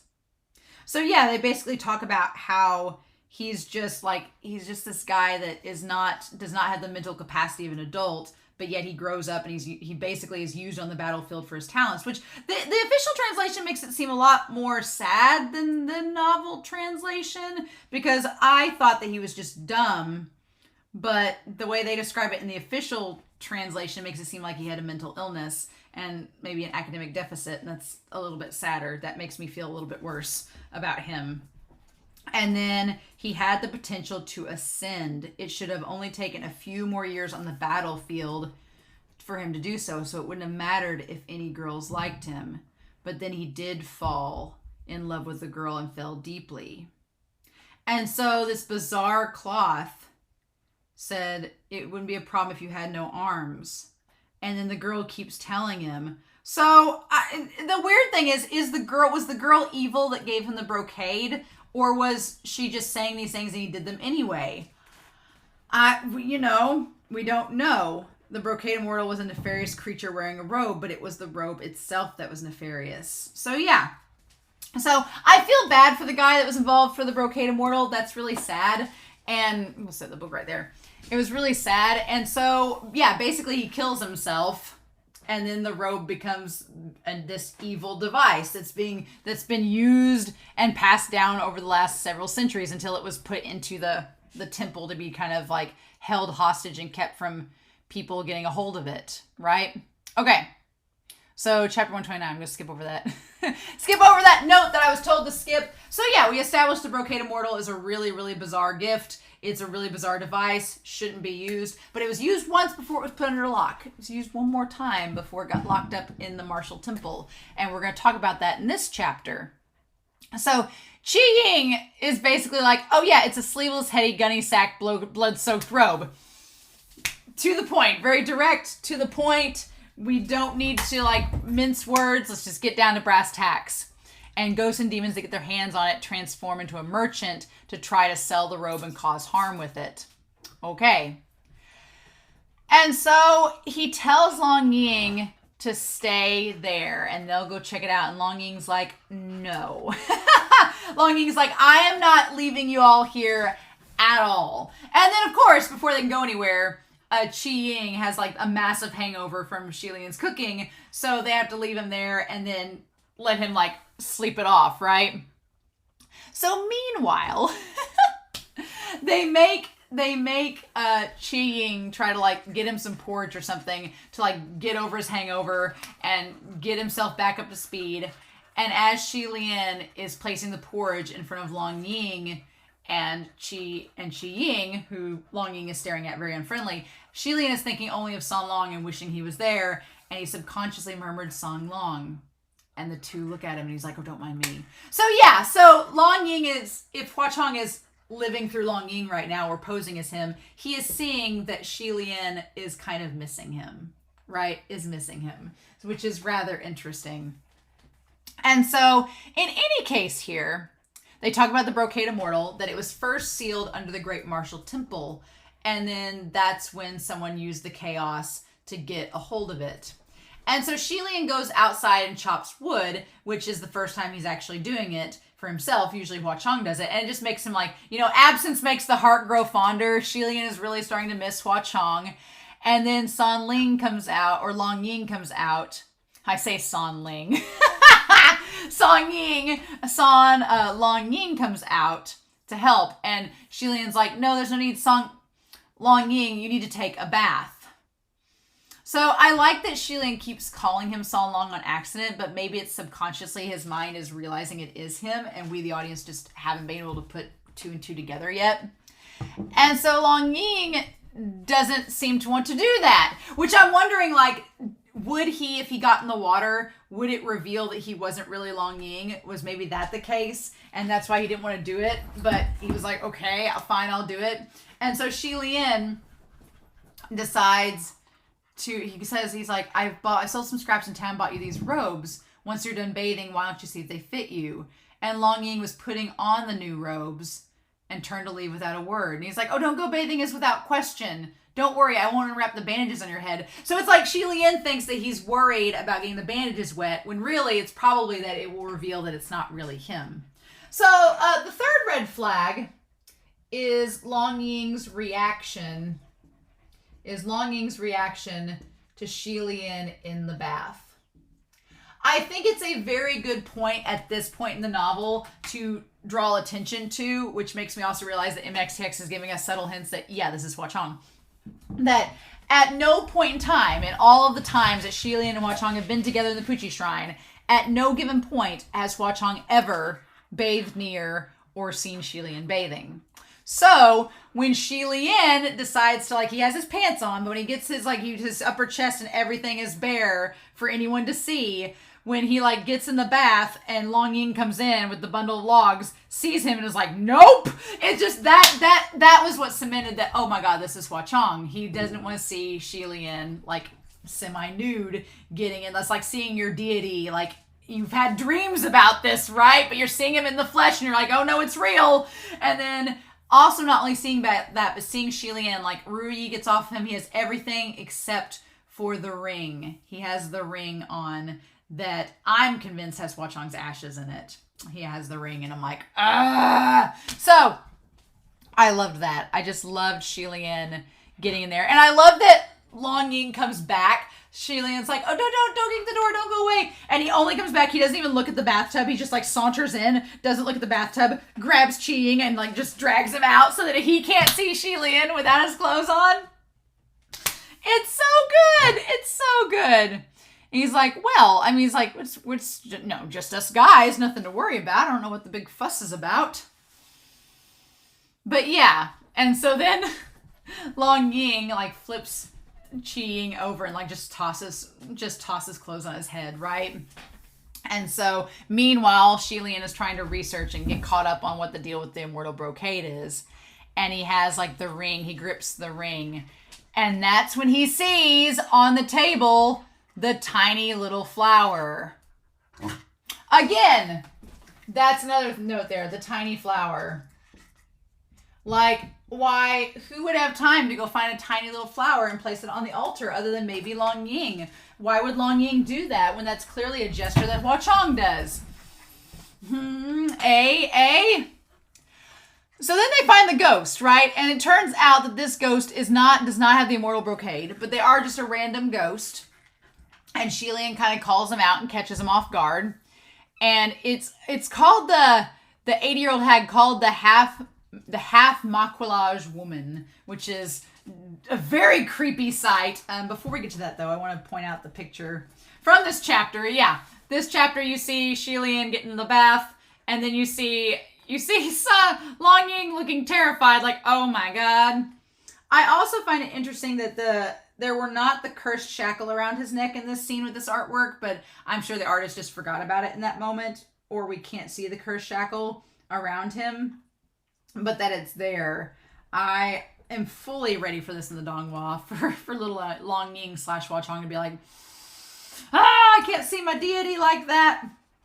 So they call it, the half maquillage woman, which is a pretty freaky looking ghost, right? This ghost is really terrifying in that they have the lower half of their face looks like a young woman from all the young women they've eaten, and the top half looks like an old lady. Terrifying. I like the idea that their whole head was wrapped up with this scarf, and the moment it's revealed like how terrifying they are, that felt like a really cool reveal for the Donghua. I'm like, that would be so amazing to see personally. That would be so awesome. But what can we do? So the half maquillage woman is a ghost that they managed to get and put in a jar. Xie Lian is all about just popping those things in pickle jars, clay jars, whatever jars he has around. I just, for some reason, imagine the entire Puchi Shrine by the end of this series just littered with jars of ghosts. And then, well, Banyu, maybe they'll let Banyu out of the pickle jar by then. Maybe. And so we established that the Immortal Brocade was picked up from the Ghost City. Somebody has supposedly had it in the Ghost City. We don't know who, we don't know why, but someone had it in the Ghost City. And so that's been like the big thing. And yeah, that seems legit because the Ghost City is not going to like check verification to see if you're qualified to sell things. That's not how they work. So Xie Lian's not surprised by that. We also find out a couple things about Qi Ying in this. The fact that like Xie Lian, he has no deputies, no deputy generals. Now, what's interesting about this is that Xie Lian would have deputy generals. He would have Feng Shen and Mu Qing if he had been able to, I'm sure. But Qi Ying has made the decision to not have any deputies. He just doesn't want them. He doesn't want to get, it sounds like he doesn't want to get people involved. He wants to do it all by himself and not get people involved, right? Which kind of makes sense with his backstory that we finally get from Ling Wen later about Qi Ying and his whole upbringing. So we'll get to that, right? We'll get to that here in a little bit. But what was the best way to describe it? They find out that the supposed immortal brocade that they have is fake, and they need to go look for it. And so I like that Xie Lian calls Ling Wen, being like, hey, what's going on? And like, can you tell me some stuff about this immortal brocade? I've been doing my research, but supposedly Qi Ying has seen the immortal brocade before, right? So what else can you tell me? Because Xie Lian realizes that Qi Ying is, one, not going to answer much questions, and two, he doesn't want to be rude and ask him things he's not comfortable talking about. So he's like, well, Ling Wen would know, so I'll just ask them. And of course, Ling Wen says it's complicated. So Yin Yu, that's it, the martial god that ruled the West, was before Qi Ying was Yin Yu. So we have this story of Yin Yu that was the martial god of the West before Qi Ying. And so we get this story, right? The story being that you've met Qi Ying a few times. He's a little bit odd. He doesn't really know the ways of the world. And I like that Xie Lian notes that it's a good thing. It's a good thing that Qi Ying doesn't follow society and their standards. I love that because, yeah, Xie Lian, of all people, knows that that's not always a good thing and that sometimes people in society are stupid and mean. And he's like, I'm glad that Qi Ying is not like that. I'm glad he's his own person, which I'm like, that's so sweet. I love that. And so we find out that before Yin Yu had ascended, he was the head disciple of their sect. So Yin Yu, before ascension, was kind of like Lan Wangji and Modao Zushi was the head of their sect. Okay. And then one day he saw this little street urchin and asked the master to take him in. And so he took in Qi Ying from the streets, which kind of has a Xie Lian Mu Qing vibe to it, because Xie Lian seems to have taken Mu Qing in from the streets, kind of like what Yin Yu did with Chan Yizhen, which is interesting. They took him in. And disciples of the same generation, Yin Yu had always taken good care of him, which again sounds like Xie Lian and Mu Qing. He was the first to ascend and appointed Yizhen as a deputy general. Sounds like Mu Qing. It sounds like a very similar thing, that he ascended and took in Qi Ying as a deputy, which is fascinating, right? Okay, so that their paths seem very similar to Mu Qing and Xie Lian's, but then it diverges a little bit. And so Ling Wen says some people think he's a loose cannon, ignorant of manners, and doesn't give people the respect they deserve. So it's like if Yin Yu hadn't shielded him, he probably would have gotten beaten to death by who knows how many people. So Yin Yu, put YY, he shielded Qi Ying from the heavenly realm, right? Because that's the way he was, which again sounds kind of like, because Mu Qing has a very off-putting personality at times, so I could see why Xie Lian would have to defend him, perhaps. What I find interesting is that way back during the second volume, I don't remember anything about Yin Yu or Qi Ying at all. I don't remember it. So I'm sure y'all in the comments will tell me if that was actually in the volume, like the official volume or not, but I don't remember it. So what's interesting here is the notes from the author is kind of like, we don't know if MXTX is going to mention it in the future or not, so we're just saying right now this may have been just added now, and that's why if you were confused about this when Xie Lian says that when Master mentioned it earlier, that's why. And I'm like, okay, cool. Glad that that's there, right? And so it says that they had a good relationship, but then Qi Ying ascended too. So everything was good. Everything was good until Qi Ying ascended himself.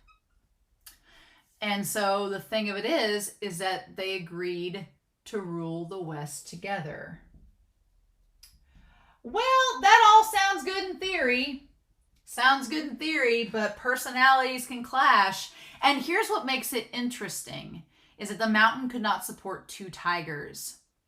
And so the thing about it that was interesting was that even though Yin Yu adopted Qi Ying off the streets, Qi Ying was the more naturally talented. That's the crazy thing. So they're establishing that Qi Ying was the more naturally talented of the two. So Yin Yu taking him in off the streets was actually probably to his detriment in the long run, because then when they both decided to be martial deities, Yin Yu didn't get the followers, Qi Ying did. And it was like against all odds. Like the thing that's crazy about this is that Qi Ying didn't care. He didn't care about the followers. He like tried to skirt them off. He's like, I'm gonna beat you up, get out of here, leave. It's almost like he didn't care about the followers and was trying to help Yin Yu stay in power. But against all odds, somehow the people were like mad. They were just like, they loved it. They were like, oh, he doesn't like us. Isn't that funny? It's like there's an American restaurant called Dick's Last Resort. And I've only been there once, but then the line was so long that we ended up leaving. But that restaurant is known for, they make fun of you while you're there. They make you wear a silly hat. They write silly things on it. They're vulgar. They're mean to you. The idea is that the experience is that they make fun of you and that they're not nice. And you would think to yourself, why would I want to eat there or do that? But there are people that like that sort of thing. They think it's funny. They think it's funny and in good humor. So they go to restaurants like that for the experience. And reading this chapter, it almost seemed like this whole thing with Qi Ying is like that. Qi Ying's temple is like a Dick's Last Resort. Which sounds like something that is related to Pei Ming. Dick's Last Resort. Pei Ming going to Qi Ying for help was truly Dick's last resort. But I'm going to stop. Pei Ming was not even in these chapters.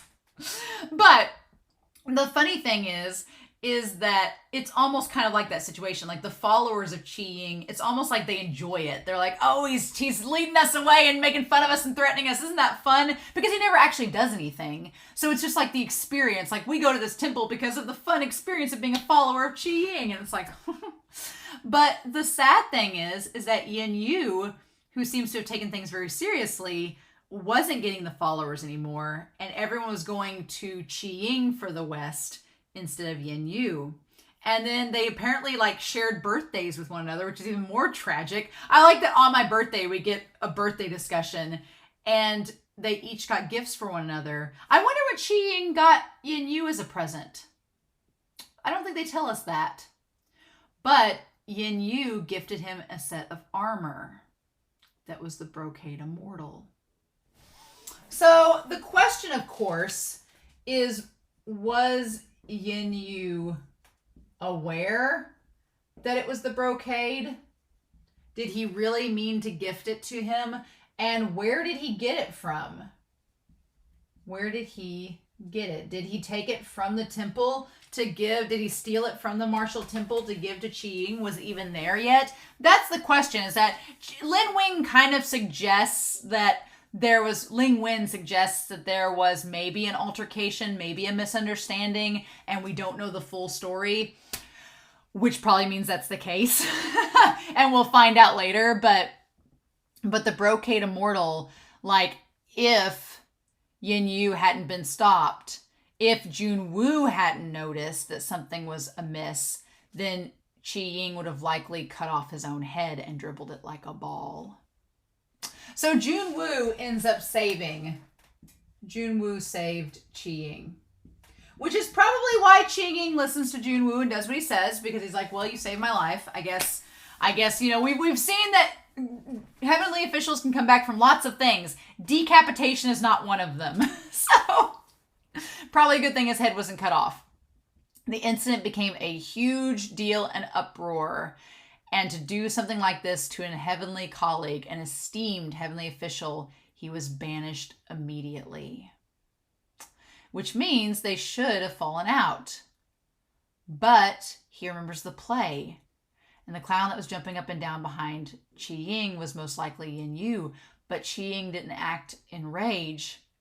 He wanted them to not make fun of him. So it seems like there might have been a misunderstanding. Like maybe Yin Yu did not mean for this to happen, or somehow didn't mean for it to go as far as it did. And whatever the case may be, Qi Ying does not harbor seemingly ill will towards Yin Yu. But Yin Yu was banished. Right? So we'll talk about that here in just a second. What I was thinking of is that had this been a situation like Xie Lian and Mu Qing, which we described them as being related, if it had been a thing where, you know, Qi Yi was deceived by Yin Yu because Yin Yu was jealous, supposedly, as far as we know, that Qi Ying was getting more followers. If I was trying to think of it if it had been in Xie Lian's case. Like if Xie Lian had suddenly started losing followers and Mu Qing was gaining followers once he ascended, would Xie Lian have done the same thing Yin Yu had done? No, I don't think so at all. I think Yin Yu and Xie Lian, even though there's a comparison between the two of them and Mu Qing and Qi Ying, I don't think they would have acted the same way. I think Xie Lian would have been like, oh, good job, Mu Qing, you got followers. Isn't that great? He wouldn't have been like that, right? He may have been like competitively like, oh, come on, now let's have a battle. But I don't think he would have been the same way. So it's interesting. And so Xie Lian's like, well, now that I've got some backstory, I guess the only thing we can do is just go and search for all these fake Brocade Immortals one by one. Because we established that Ling Wen's like, yeah, so here's the thing. Ever since the real Brocade Immortal has been released from its prison, now every ghost is claiming that they have it and trying to sell it. And there's literally like 98 of them floating around. Apparently 99, because we find at the end of these chapters that the one that is the actual Brocade Immortal is still on the run. Why not? So they decide they're just going to look for them all one by one. And when that was told to us, I thought we are going to be in the rest of this volume into volume 5 looking for this stupid brocade, looking for this stupid robe. But nope, Hua Cheng is not going to have us do that. We're not wasting time. I also realized that in these chapters, in the novel that I have online, it says Yi Yu Ji. That is not what happens here. Instead, we have the ghosts saying, hey, hey, ho, hey, hey, ho. Like they sing it. It's much better in the official translation for the English. And then we have the step litter show up. Look at that jazz. Look at that jazz. I love Qi running after it in his armor. So cute. And yeah, of course we can't see Long Ying in there. That is the nail on the coffin. If the bath scene wasn't enough to convince you, then we have the step litter. Okay? Then we have the step litter. MXTX is just teasing us at this point because the step litter shows up and has only room for 2, but it kicks out Qi Ying. Qi Yi is not allowed to get in it. Qi Ying can't get in the step litter, which is hilarious. But Long Ying can? Come on. I'm like, and Long Ying is not at all phased by the step litter. He just like crawls up in there, grabs Xie Lian, and is like, come on, let's go. That is Hua Cheng, without a doubt. There's no way it's not. Can't be possible, right? But I do love that Qi Ying is not determined. He's so determined he's not deterred by the fact that he doesn't get in the step litter. He chases after it for 5 miles. I was wondering what was going to happen because I'm like, if they make poor Qi Ying run the entire route while they go find 98 pieces of clothing, that is going to wear that martial deity out and be so mean. But they only go to a warehouse instead. And so here's the thing though. When they get to the warehouse, they get there. The 3 arrived at the dye house and bumped into a black-clad, ghost-masked man who had only just emerged from within. It seemed he'd been waiting for a long time, and he bent slightly to greet them. Your Highness. The voice belonged to the officer who'd once helped Xie Lian by catching Long Ying on the streets. Funny that. And here's the other thing. This thing too, as I'm writing more things here. Long Ying does not react to the masked man. Well, why wouldn't he react to the masked man? It's just his servant. But the real Long Ying that had been captured by this man back at the Ghost City in Volume 2 would have probably freaked out or had a reaction. But he doesn't. He says, at the time, Xie Lian had seen a cursed shackle on his wrist. The Windmaster had once told him that this person might be Yin Yu, as there were only so many heavenly officials who'd been banished in recent years. For some reason, I feel like I remember that now, but I can't quite remember all the way. And he says, how do I address you? And he says, I'm but a nobody. Now, here's the thing. He does not establish that he is Yin Yu. We don't get that established. So that's very frustrating because I thought in the initial reading, oh, it's Yin Yu. But Qi Ying has no reaction. So is the masked man really Yin Yu? We don't know. We don't see the cursed shackle this time. It's hidden. We don't know. It would make sense now that Yin Yu, the banished heavenly official, would be the one working for Hua Cheng. That seems to be the case. That would not surprise me. But what do we do with that, right? And so why doesn't, like, Xie Lian, obviously it makes sense Xie Lian wouldn't mention this to Qi Ying because he's not sure if it is Yin Yu or not, and him saying it will cause just like an uproar, and they have a mission to get done, so they need to solve the mission first, and then it seems like Xie Lian's like, okay, maybe this guy is Yin Yu. If he is, I'm going to go ask Hua Cheng about it after we're done with the mission. I'll ask him about it then.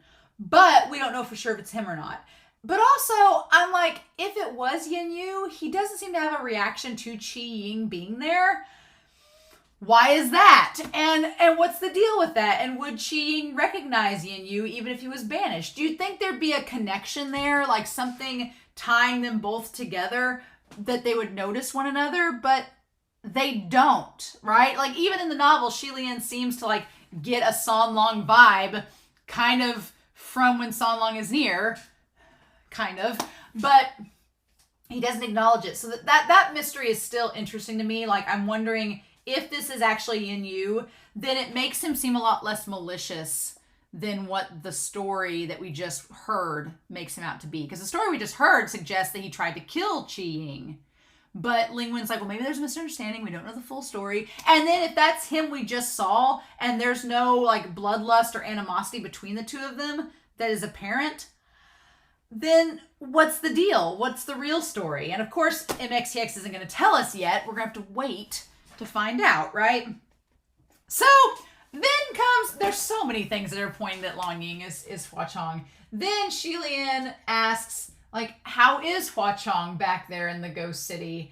And Long Ying is just swaying back and forth during all this. It's like he's right in front of Xie Lian, right in front of him, and the masked man's like, he's good. He's very busy.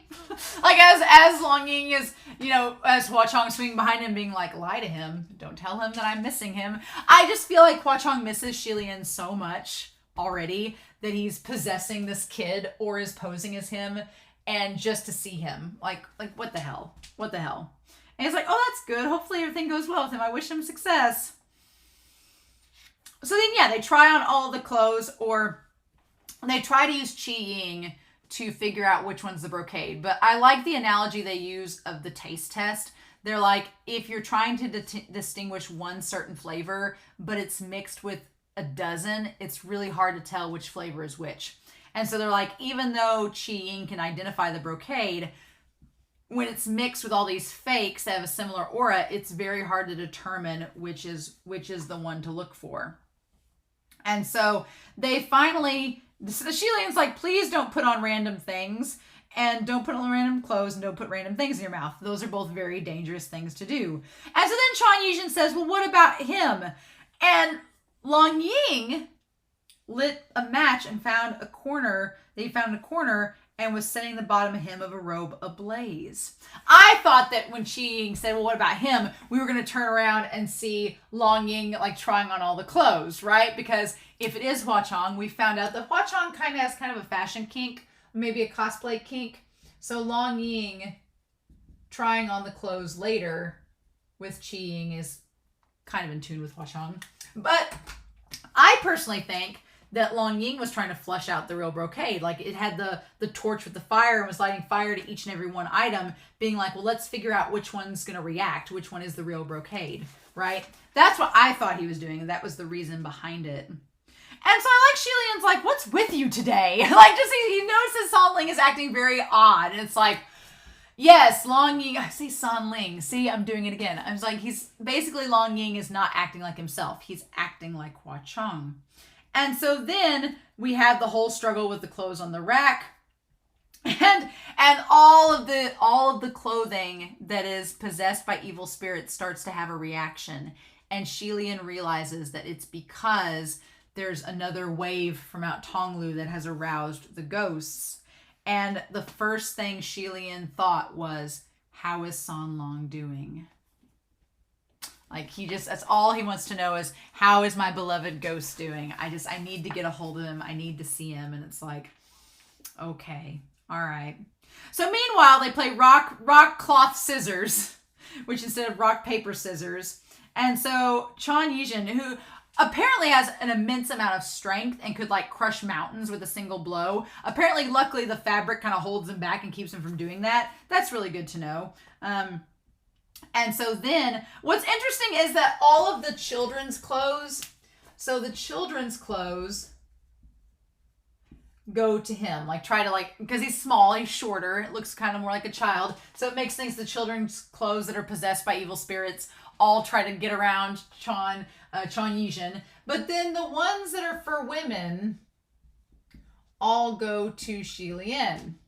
Now, there's a lot of different ways you can interpret this, right? I was thinking of the Land of the Lustrous, the Flowers, the Temptation, where all the female ghosts were trying to get to Xie Lian to tempt him. I was thinking of that, but not only that, the idea that, yeah, if you're looking at, you know, who is the male wife in the situation, it's Xie Lian, right? And Hua Cheng is the husbando of all husbandos. So who's the waifu? Who's the husbando? Well, if Xie Lian's the waifu, then, I mean, they both won the brackets this year. So, you know, at least on my channel they did. And so, yeah, he yanks off the piece of clothes. He's like, how come all the women's clothes like you so much? And Xie Lian's like, it's because I look friendlier. I like Xie Lian's like, I don't know. I don't get this whole gender thing. And he's like, not a single ghost robe harassed Long Ying because Hua Cheng's inside of him, or it's Hua Cheng. And also because Long Ying is a ghost. And honestly, I mean, let's be real. He's a ghost. So what do we do with that? So yeah, there's all that going on. Cast the array, don't let them out. And so Xie Lian manages to chase after one of the robes out there outside the dye house while Qi Ying and Long Ying take care of things inside, and he manages to save a passerby and take the clothes back inside, and says, I love his line, there's really no value in buying fakes. Like, the counterfeits are not worth it, as they go through cloth by cloth, trying on everything, like each of them trying on like 40 to 50 pieces of clothing, and realize that none of them were the real brocade. Like a wild goose chase. I loved the expression that Xie Lian said of, it's like finding a needle in the ocean. That was like not just a haystack, but the ocean. That was really good. And then, yeah, Ling Wen is like, well, you found 98 of the 99 dresses. And then the last one that pops up, I like this translation was a little bit different than the novel. It said, this time it wasn't headless, nor it was fluttering. The one standing behind those long curtain fabrics was very much a man. The edges of his features could be easily distinguished, such as his remarkably tall height and the disheveled state of his hair.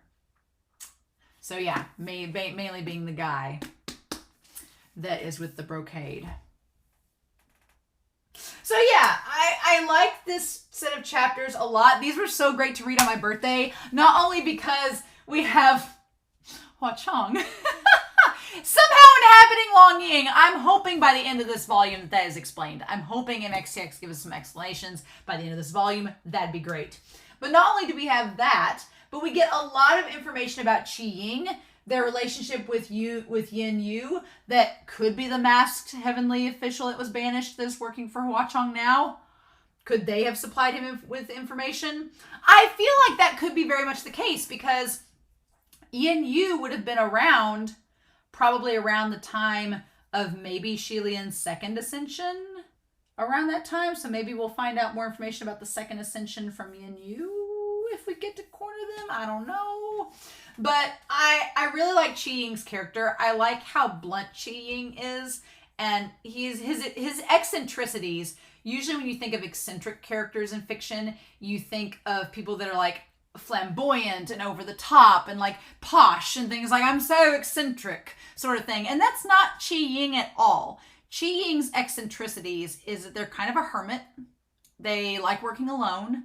They have a very strong sense of loyalty, and in paying people back they feel indebted to. And they just seem like a nice person. They just like to act before they think. And I kind of like Qi Ying. I like his character so far. I like his banter with Xie Lian. It's very blunt and upfront. It's quite the opposite of Xie Lian's relationship with the Windmaster. Like, Xie Lian and the Windmaster was this big grandiose friendship that was like, oh, we're best friends, and like all of this. Whereas Qi Ying, it's kind of like, hey, like just like a nod acknowledging their bond. Like, like that's all that needs to be said, right? That's so cool. But yeah. Why Hua Cheng is inhabiting Long Ying? Here's my theory with that too, is that if it is Hua Cheng posing as Long Ying, if that's the case, that could also be, or if it's a if this Long Ying is a puppet that's been sent by Hua Cheng, then that is because Hua Cheng wants to keep an eye on Xie Lian, but Hua Cheng is terrified that, as we saw in these chapters, if a wave of arousal of the ghost from Mount Tonglu happens, then he doesn't want to be put in a position where he could hurt Xie Lian. I feel like that's why he's either possessing or having like some form that's like Long Ying, is because he's like, Long Ying's a kid, so no matter what happens, he's not going to hurt Xie Lian, right? But Hua Cheng is like, in my original form, I very much could do something to Xie Lian that we both will regret. So for now, I'm going to just keep this form of Long Ying, and that way, if I'm, tempted, I can't really do anything to you. That seems like it might be the case. I don't know. That seems like it could be the situation, but... So, damn it. I hate that this cliffhanger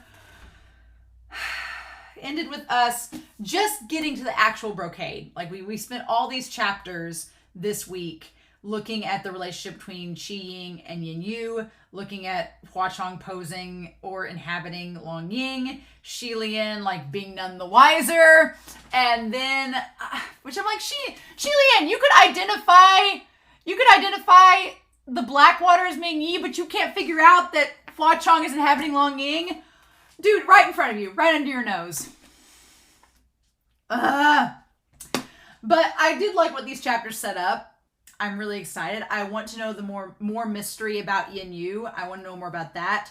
And also I want to know which of these options, if any of them, are the truth. And hopefully by the time we finish this volume, that will come to light. So my plans are that next week we're going to be reading chapters 132 to 134. So 3 chapters from pages 323 to 356. And I couldn't add in the last chapter because it was just too much. It was like going to be way too much. So very similarly to what we did with this volume, when we started it, we are going to start with, we're going to finish this volume with chapter 135 by itself, and then dive straight into volume 5. So next week, we'll do chapters 132 to 134, and then the following week, we will finish volume 4, as well as start volume 5. And I'm so excited. I'm so excited. So yeah, in any case, I hope you all have a wonderful week. I hope you all enjoyed this reaction discussion. I know I'm going to have a fun birthday, so I hope you all have a wonderful week.